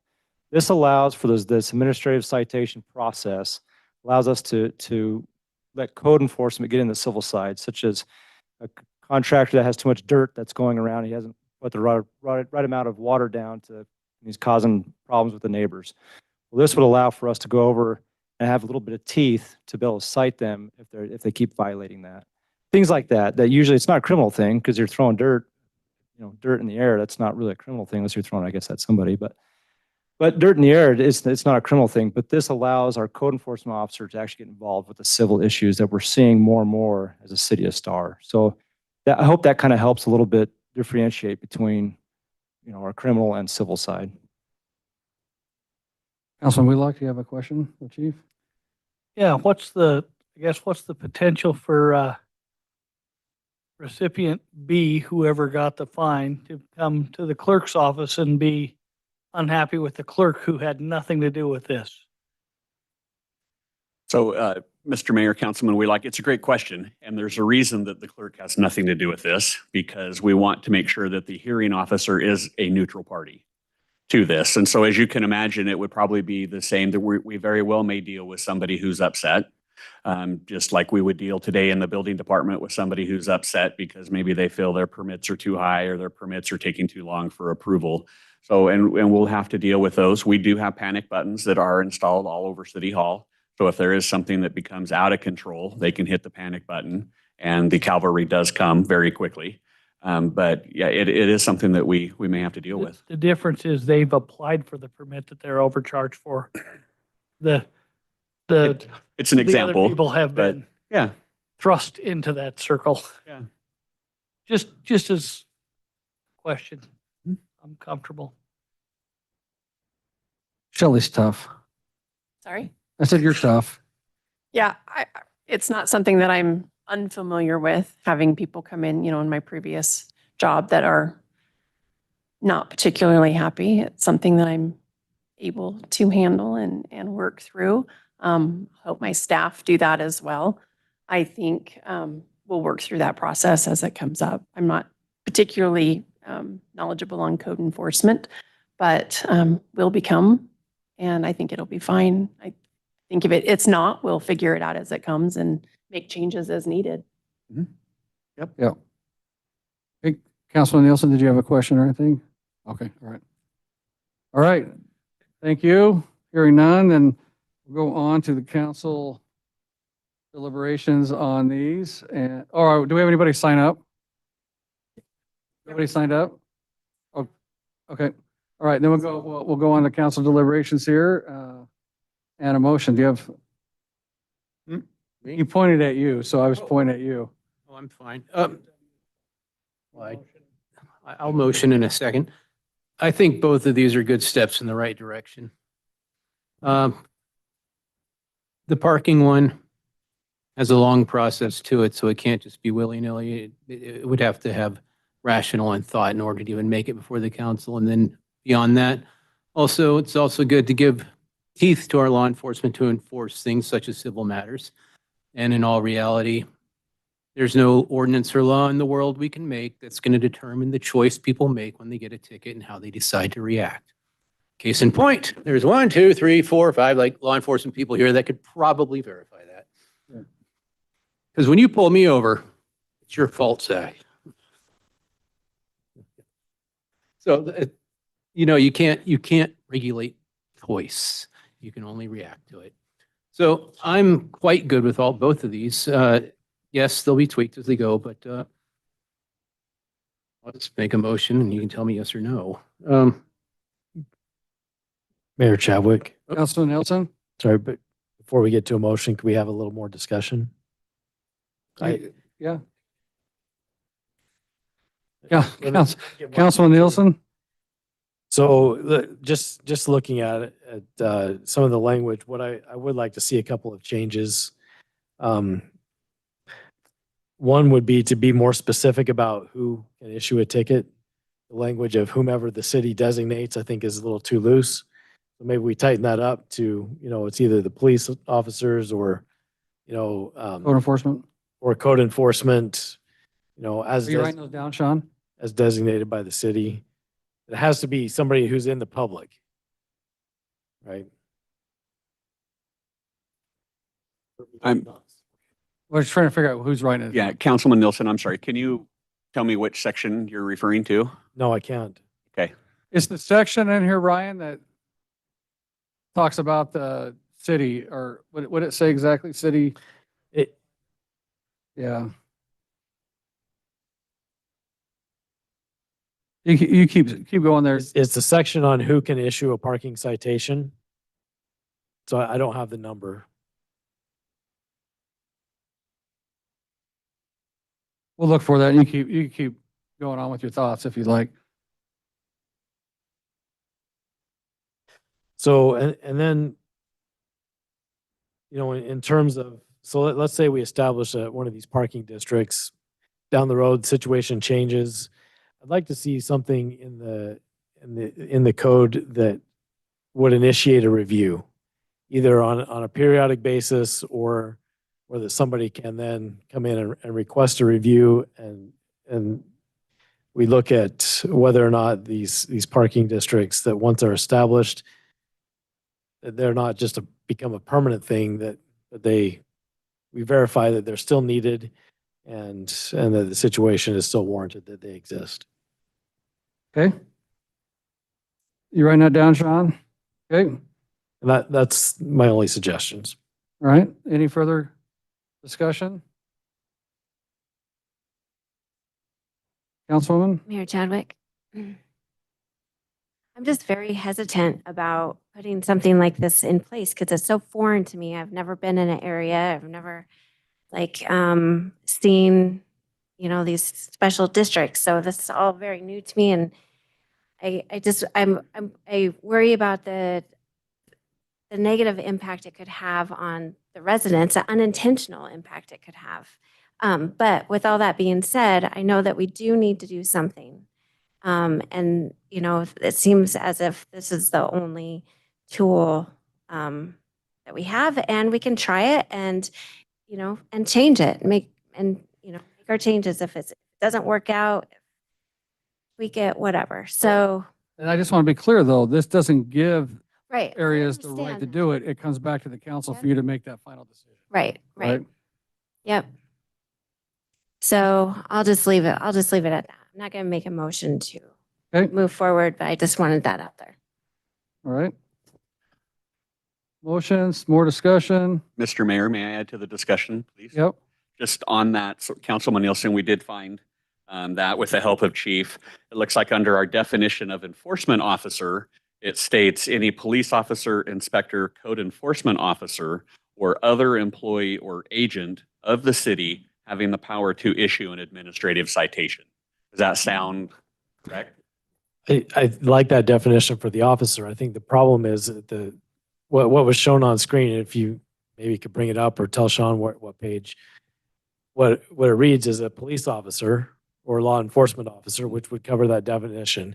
And then it says, or other designated by the city. Yep. Yeah. So Well, it's the or agent. what's the definition for the or? Yeah. So I guess that was, since I will defer since we did R&D this document. I'll say we didn't have that discussion. So I would ask Chris if there's anything that, should we just strike that? I guess that's just the question Well, I'm asking. This isn't an ordinance here tonight, so correct me if I'm wrong, what we're approving is that you then come back with an ordinance, right? Correct. Correct. Come back with the ordinance for you to approve. Yes. So changes can be made between tonight and whenever that ordinance good comes point. back in Right. another hearing. I'll take it. You're right. I'll do that. But I would suggest to go on what he's saying is after the or, you just put a period after code enforcement officer and get rid of or other employee. Or That's agent, that line. city Or having. agent. Or do you want Yeah. to go out there handing out citations, Mayor? Nope. Want nothing to do with that. Right? No. But that's what I think. I think when you bring it back, we strike out. Yeah, that seems like after it would the work. or. That answers your question Right. or concern, Kevin. Do we leave inspector? Yes, Yeah. Who's the Because- inspector? it's our building officials, our inspector that shuts jobs down. If they violate the code on those, he needs to I have. was curious who the, Yeah, who the inspector was. yep. Okay, You ready? sure. All right, so Mr. Mayor, I'd like to make a motion that we move these forward to become potential ordinances, taking into consideration the notes that Councilman Nielsen brought up. And also, we did discuss the notification radius of 300 feet. Make sure that is also captured. All right. Anything, any, second? Second that. We have a motion and a second. Any further discussion? Hearing none, roll call. Hershey, Aye. Wheelock, Aye. Salmonson, Aye. Nielsen. Aye. All right, that motion carries. Thank you. Good discussion. All right, we're going to move on to item 7A. These are action items. This is the Freedom Hall Event Center request for qualification. You guys have in your packet, this is for us to put out the RFQ to get a CMGC on this project. And basically what's going to happen is September 5th is when we're going to get our final plans and specs. That'll be attached to these documents. Any interested parties would submit their RFQ, the request for qualifications, answering the 8 criteria that we have listed in here. It'll be scored with a team from the city, then brought to the city council for you to do your scoring on it on October 7th. So we're going to receive these on October 1st, score it, bring it to you on October 7th for approval, and then we'll begin the negotiation with the CMGC on this project for that. There is one addition that we are going to add to that wasn't included in the earlier draft, which is under item 2.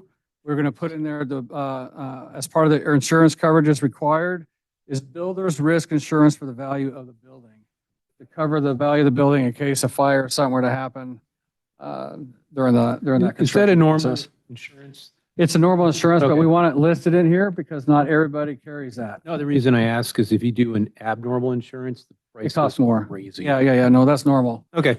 in there. Oh, then, So we're asking for your approval to send these out. And it's going to be published, it's going to be loaded on our website, and also they can come and pick this up at the city clerk's office. Any questions? Mayor Chadwick, Councilman Nielsen? I move that we approve item 7A and allow you to go out for the RFQ on this. With my ad, Yes. with my added insurance coverage. Your added insurance coverage, yes. I second that as stated. Okay, we have a motion and a second. Any further discussion? Hearing none, roll call. Hershey, Aye. Wheelock, Aye. Salmonson, Aye. Nielsen. All right, that motion carries. Thank you. Item 7B, Stardale Subdivision Private Street Application. Sean?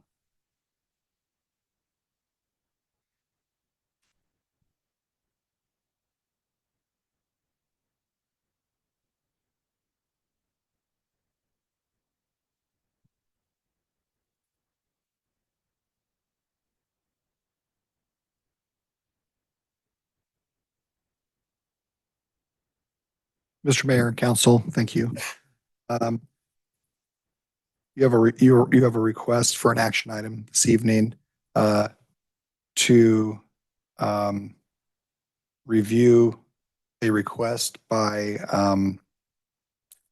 the property owner for the Stardale subdivision to change the public road that was originally approved within the rezone and the development agreement and preliminary plat of the Stardale subdivision to convert that to a private street. The applicant is here to present their arguments for that. You want Antonio? Okay.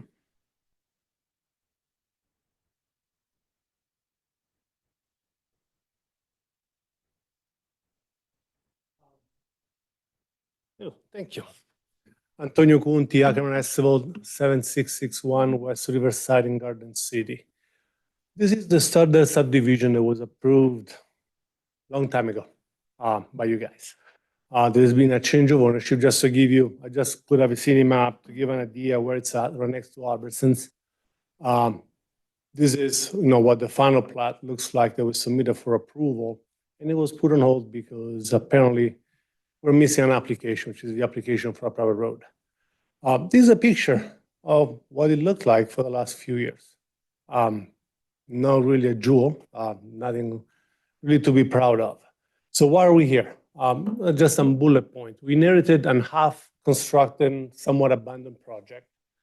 The new owner took pride in reconstructing the project by the approved plans to bring it to what you see today, and I have some pictures on that. The road was constructed. We inspected the road per the approved plans. And it was constructed as if it was a private road. I was not aware that the application for the private road was never submitted. My understanding, ACHD understanding, was per the conversation we had with the previous ownership that that was a private road. No excuse on my part. I need to learn not to believe everything I hear, but to read it myself. But that's why I'm here at this point. We spoke, once we find out that this was supposed to be public, we spoke with ACHD, and they're saying, look, it was private. We didn't inspect it. It should stay as private. We are here to ask you, council, to give us permission to finish the project and to allow this to remain as a private road. And I have attached at the end, I even got lucky with the sun ray coming through my phone. This is what it looks like as of today. The project is done, it's constructed. We haven't done landscaping because we haven't been able to connect with the pressure irrigation system yet. We're working with a dish company to get gravity irrigation, but it's not going to be done until October. So we're in the process of getting the final plat that was on your agenda today. But why I'm here is to ask your blessing to finish the project, make it part of the city, and to allow us to complete this as a private road. I'll stand for questions. Okay, so I'm going to ask a question here. Yes. So the reason why it's built to all the ACHD standards. However, ACHD didn't inspect it because in their approval, they approved it as a private road, Correct. even though we said it has to be a public road. Correct. So what would happen if we said no to a private road? Per ACHD procedures, we got to rip everything out to sub-base and reconstruct it from the ground up. So you have to tear it up and rebuild it again on that project. Yeah, we're talking not just the road, the curb, the gutter, the sidewalk, everything that is within the right Oh, of way. the curb gutter and sidewalk as well. Everything that is within the right of way. Okay, Mayor Chadwick. Councilwoman? So you have to rebuild it because they aren't inspecting it along the way? Is that Correct. why? Okay, so you say that you built it to ACHD standards. Was- But they didn't expect it. Right. And so we don't have paperwork to say. So, Yep. if I may. Yeah. Per City of Star rules, every private street needs to build 2 ACHD standards. Mhm. So the design, the sections, everything is per their standards. The difference is that they don't inspect it, we do. So when the contractor finishes the subgrade, we have geotech report that go and does a compaction testing. When they do the asphalt, the geotech is there, we are there as well to make sure that it's built per the approved plans. And we need to certify this to your engineer that the road, and we need to provide testing reports and everything else, which we have, to prove that it was built per the approved standards. So you hire inspectors, or you are the inspector for the road, and then you submit your report to our engineer. And so nobody's really inspected your work, though. Is that correct? Correct, but I really like my license. So Yeah. because one thing about the US, if my license gets questioned in one state, I lose in all the other 9 states that I'm licensed in. I don't like that. So I worked really hard in the last 30 years to keep my license up and running. So our job, we hire consultants like the geotechnical engineer. That is not my specialty. I cannot test action, but geotech engineers do. So they are there to test and send us a report to make sure that the compaction meets the standards, to make sure the asphalt meets the standards, the concrete meets the standards. They are set by ACHD or ISPWC and the city. And so our engineer, like, gets that information? I mean, We what? could have Ryan speak to it since he's right there. Please, thank you. So prior to signing off on the final plat, we will require a report from Antonio or somebody else that he can assign that to, that provides all those compaction reports. I'll actually go out myself and I'll measure the road. I'll put a level on it to make sure that it's in compliance of slopes and all that type of stuff. But yes, as for the compaction reports, we will require somebody that is licensed and therefore regulated by the state of Idaho and is certified to show that they can do those compaction reports.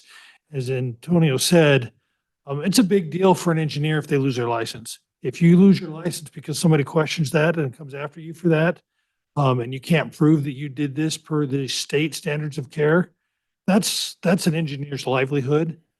And there are very few engineers that I know that are willing to risk that. And because of that, if we get that is stamped by a licensed professional, we as a city will accept that. And basically, it's all the testing that ACHD requires. It's just that ACHD wasn't there to witness it at the time that the testing was done. And So- so accept it. Yep. So it was They're all there. done per the ACHD standards. They just weren't on site when it was done. And therefore, per their policy, they have to have their inspector on site to witness all this stuff, and that was not done. All right. And so what happened? Can we have the street like turned over to ACHD? No, because they never inspected it. But what about these other roads? They inspect those as we go through for Oh, turnovers. they are inspecting the private Yes. roads that I don't like. Correct. Yeah, okay. So, I'll be back up here for First Street. I know I'll be up here for that one too. And when we build it, we make sure that CHD, even if it's going to be a private road, because it's not connected to any CHD street, but CHD will be involved during the construction of the project because the process, the intent is to give it to CHD once it connects. Got it. So this will always be private. This will always be private, correct? Councilman Nielsen? I just want to make a motion. Oh, but before we make the motion, we need to ask the question on maintenance. What's your proposed maintenance plan for this?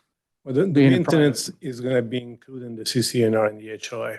I had a conversation with Sean. There is some, because one of the questions that came up when we met with city staff was, okay, what happens if the HOA get disbanded? Well, we can have notes on the plat that the HOA cannot be disbanded without the approval of city council. The advantage of doing that is that the plat cannot be modified without coming to you guys. People can modify CCNRs all they want without coming to you.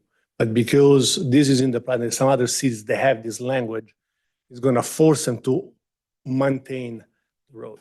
At the end, it's an HOA like every other private road. Right. They'll be responsible for it. They'll be responsible for the enforcement of the parking, no parking. We had a conversation with the fire chief about that one as well. The road is built for parking on both sides. We have a 70-foot right-of-way, pretty wide. So it's designed to allow for street parking, but there's going to be some enforcement of that as well. Okay, Councilman Wheelock? It also has an inspection required every 3 years. Is that right? Where did I read that? Private road maintenance. Private road maintenance has to be inspected every 3 years or something to, Don't know. But if that's what we need to put into the rules and CCNRs, that's what the city requires, we'll do. that was in the packet. It mentioned that it would be inspected every 3 years to verify that it was up to standard still. I think we can have that. Yeah, I mean, I'm not opposed. And the owner is here, in case you have any questions for him as well. Yeah, it just says on our private street reserve study requirements, at least once every 3 years, the board shall cause to be conducted, a reasonably competent and diligent visual inspection of the private street components of the association is obligated to repair, replace, restore, and maintain, and so forth. So, yeah. So you have to deal with that too. Yep. Correct. Okay. I mean, that can be included into the CCNRs of the HOA. I'm not opposed to that. Okay. Mayor Chadwick, Councilwoman? any idea how does, I'm sure that this is expensive if you were to replace it. So how much would it be? The average cost for a road, and again, I mean, when we budget about $25 a square foot. To include the sidewalk and asphalt? That's the asphalt only. Asphalt only. A sidewalk is about $7.50 a square foot. Curbing, sidewalk is about $7 a square foot. Curbing gutter is about $10 a linear foot. You look at a lot of zeros. I don't know the exact number, but that's a lot of zeros. That's only if you're putting it in. You still have to haul it away before you Right. start Yeah. putting it in. Yeah. Yeah. Correct. And these are smaller homes, and I think you're wanting them to be, Affordable, somewhat. right. And yeah. so by replacing it, it's gonna, I cannot speak for the owner, but probably it does get passed along. Yeah, I think that this is unique and it's a challenge. It's a challenge. It was a project that went bankrupt, went back to the bank. ACHD approved it as private roads, and that's what they billed it to discover the fact that we'd never approved private roads, even though ACHD did that, right? And I take full responsibility for that one. At the end, I should have not believed what I was told and read the fine prints. That's on me. Just understand the police will not be down your street to enforce traffic. Sounds good to me. Tell your realtors, don't tell those residents. Yeah, I got Please. plenty of tickets from the police, not in Star, but I'm good. Okay. This is not a public hearing. Oh, sure. You go ahead. Just state your name and address, please. Residence, right? Yep. Francisco Oropesa, 4023 Whistling Heights, Nampa, Idaho. Okay. So You gotta stay by the microphone. Sorry, Because I'm sorry. speaking in that. so I acquired this property back in March. I bought it, and a lot of the documents that were given to me were not the correct ones. We found out later on that big lot that's there, we had a city stamp. I met with them about it, where it was showing that I had 2 lots there. And then it came out that something got mixed up. I'm guessing this project had a lot of issues before I got it. So I didn't put up a fight with it, even though we had a stamp that was supposed to be 2 lots. I played, it's like, I get it. There was a mistake that was made. And then some of our documents that we received from the bank said that it was a private road. So we went in there and we just did it all. And then later on, we found out that the application wasn't done, stuff like that. So our idea here is we want to try to keep those smaller homes affordable, because there is a lot of people that want to live in Star, but Star has raised up their prices a lot, as you know, being from here. I didn't raise them up. Everybody else that bought the houses raised them up. Yes, and we just found out that the permit just kind of went up too. So I just wanted to let you know that that's what happened there. It was I can't let Antonio take the whole blame. It's just like, I think that we were trying to get as much information as we could. I think that there was like so many mixed feelings about this project. So. All right, thank you. Okay, thank you. Councilman Nielsen? So I want to make a motion to approve the application to make it a private street. Do I need to include in the motion anything about making notations on the plat regarding maintenance? Yeah, Mr. Mayor, council member, just state that staff will place all required conditions of approval, including maintenance agreements, on the application for the private road. Okay. As stated. Good. Making a motion? That is my motion. Okay, we got a motion, we got a second. Second. Got a motion and a second. Any further discussion? Mayor Chadwick, Councilman Nielsen? I'll just say that, we typically don't do private streets, right? But I'm looking at this, not only some of the unique circumstances of landed you where you are today, but this being a very small street ending in a cul-de-sac, I don't see a benefit to the public of having this be a public street. I don't think it matters either one way or another. So that's just some of my reasoning behind making this exception to what we normally do. Okay, any further discussion? Hearing none, roll call. Hershey. Aye. Wheelock. Aye. Solomon. Aye. Nielsen. Aye. All right, that motion carries. Thank you. All right, you bet. You too. Moving on to item 7C, the request for reconsideration for Dude DeWalt. Sean? Mr. Mayor and Council, you have before you a request for reconsideration of the council approval for the updated findings of fact, conclusions of law for the Dude DeWalt Winery and Event Center.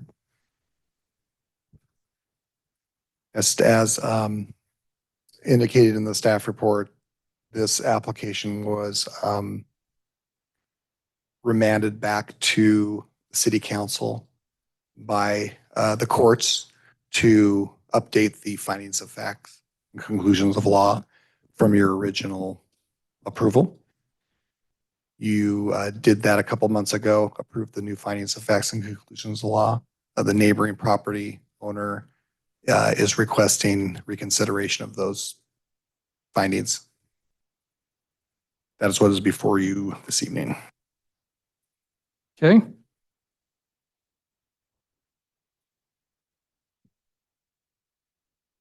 Chris, do you want to say anything to that or anything, or you need to, anybody have any questions?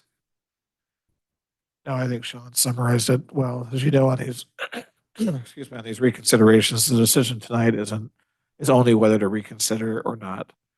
If you choose not to reconsider, then we just go forward as is. If you choose to reconsider, then we schedule another meeting and proceed from there. There are certain standards that Sean has identified that the city considers in deciding whether to reconsider. It's not just a kind of a discretionary or a whim, you know, that you're just going to do it. There's certain standards that have to be met. I think Sean's identified those in the staff report. So, Okay. Any questions or comments? Motion, Mayor Chadwick, Councilman Nielsen?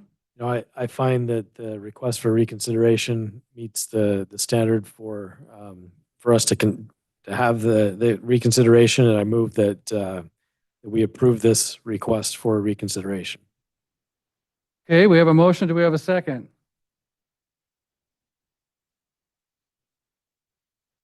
If we don't have a second, that motion dies, so we'll give another second.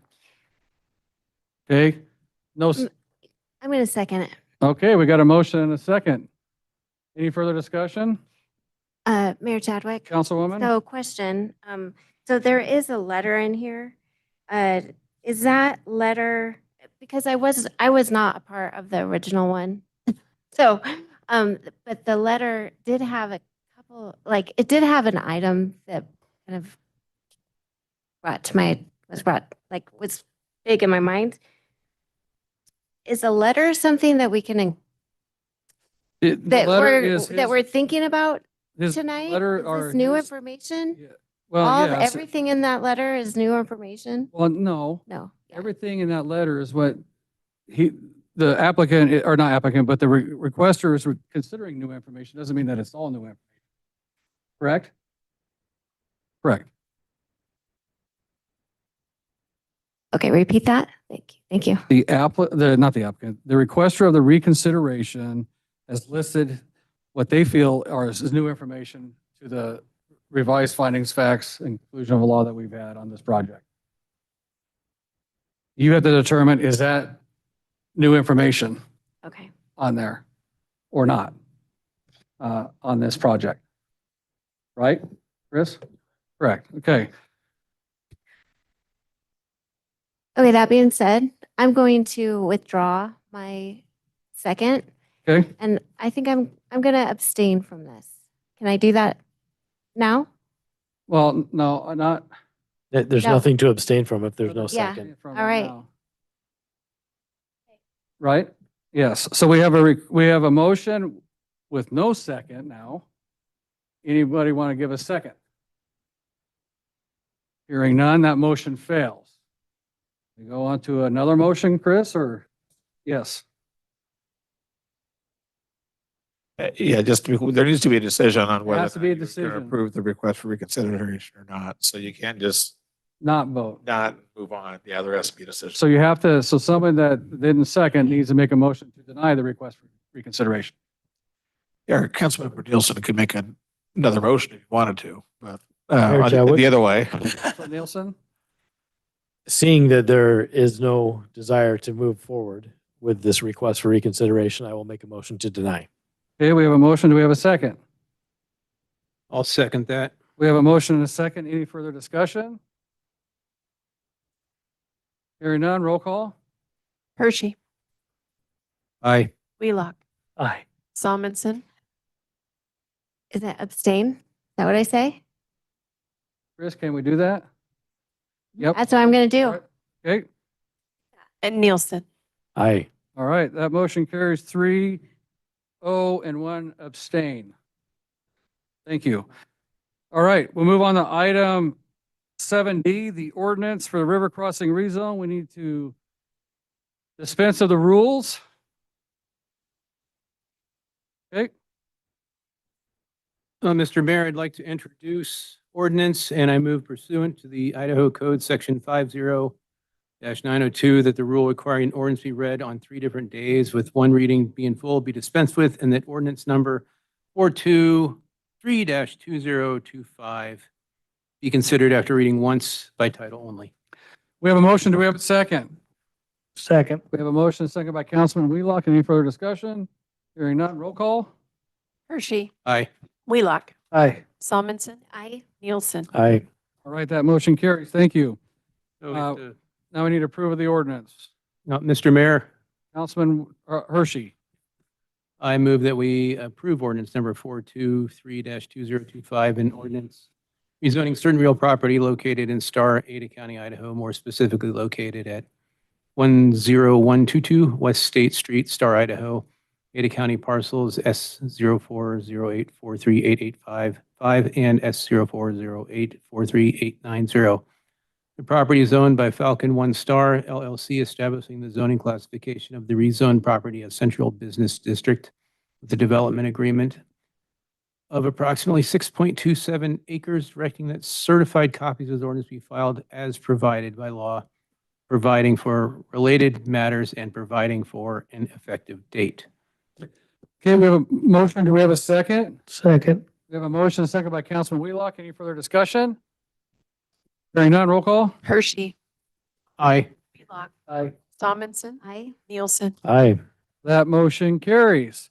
We are at the end of our agenda and it is 9:23 and we are adjourned. Thank you.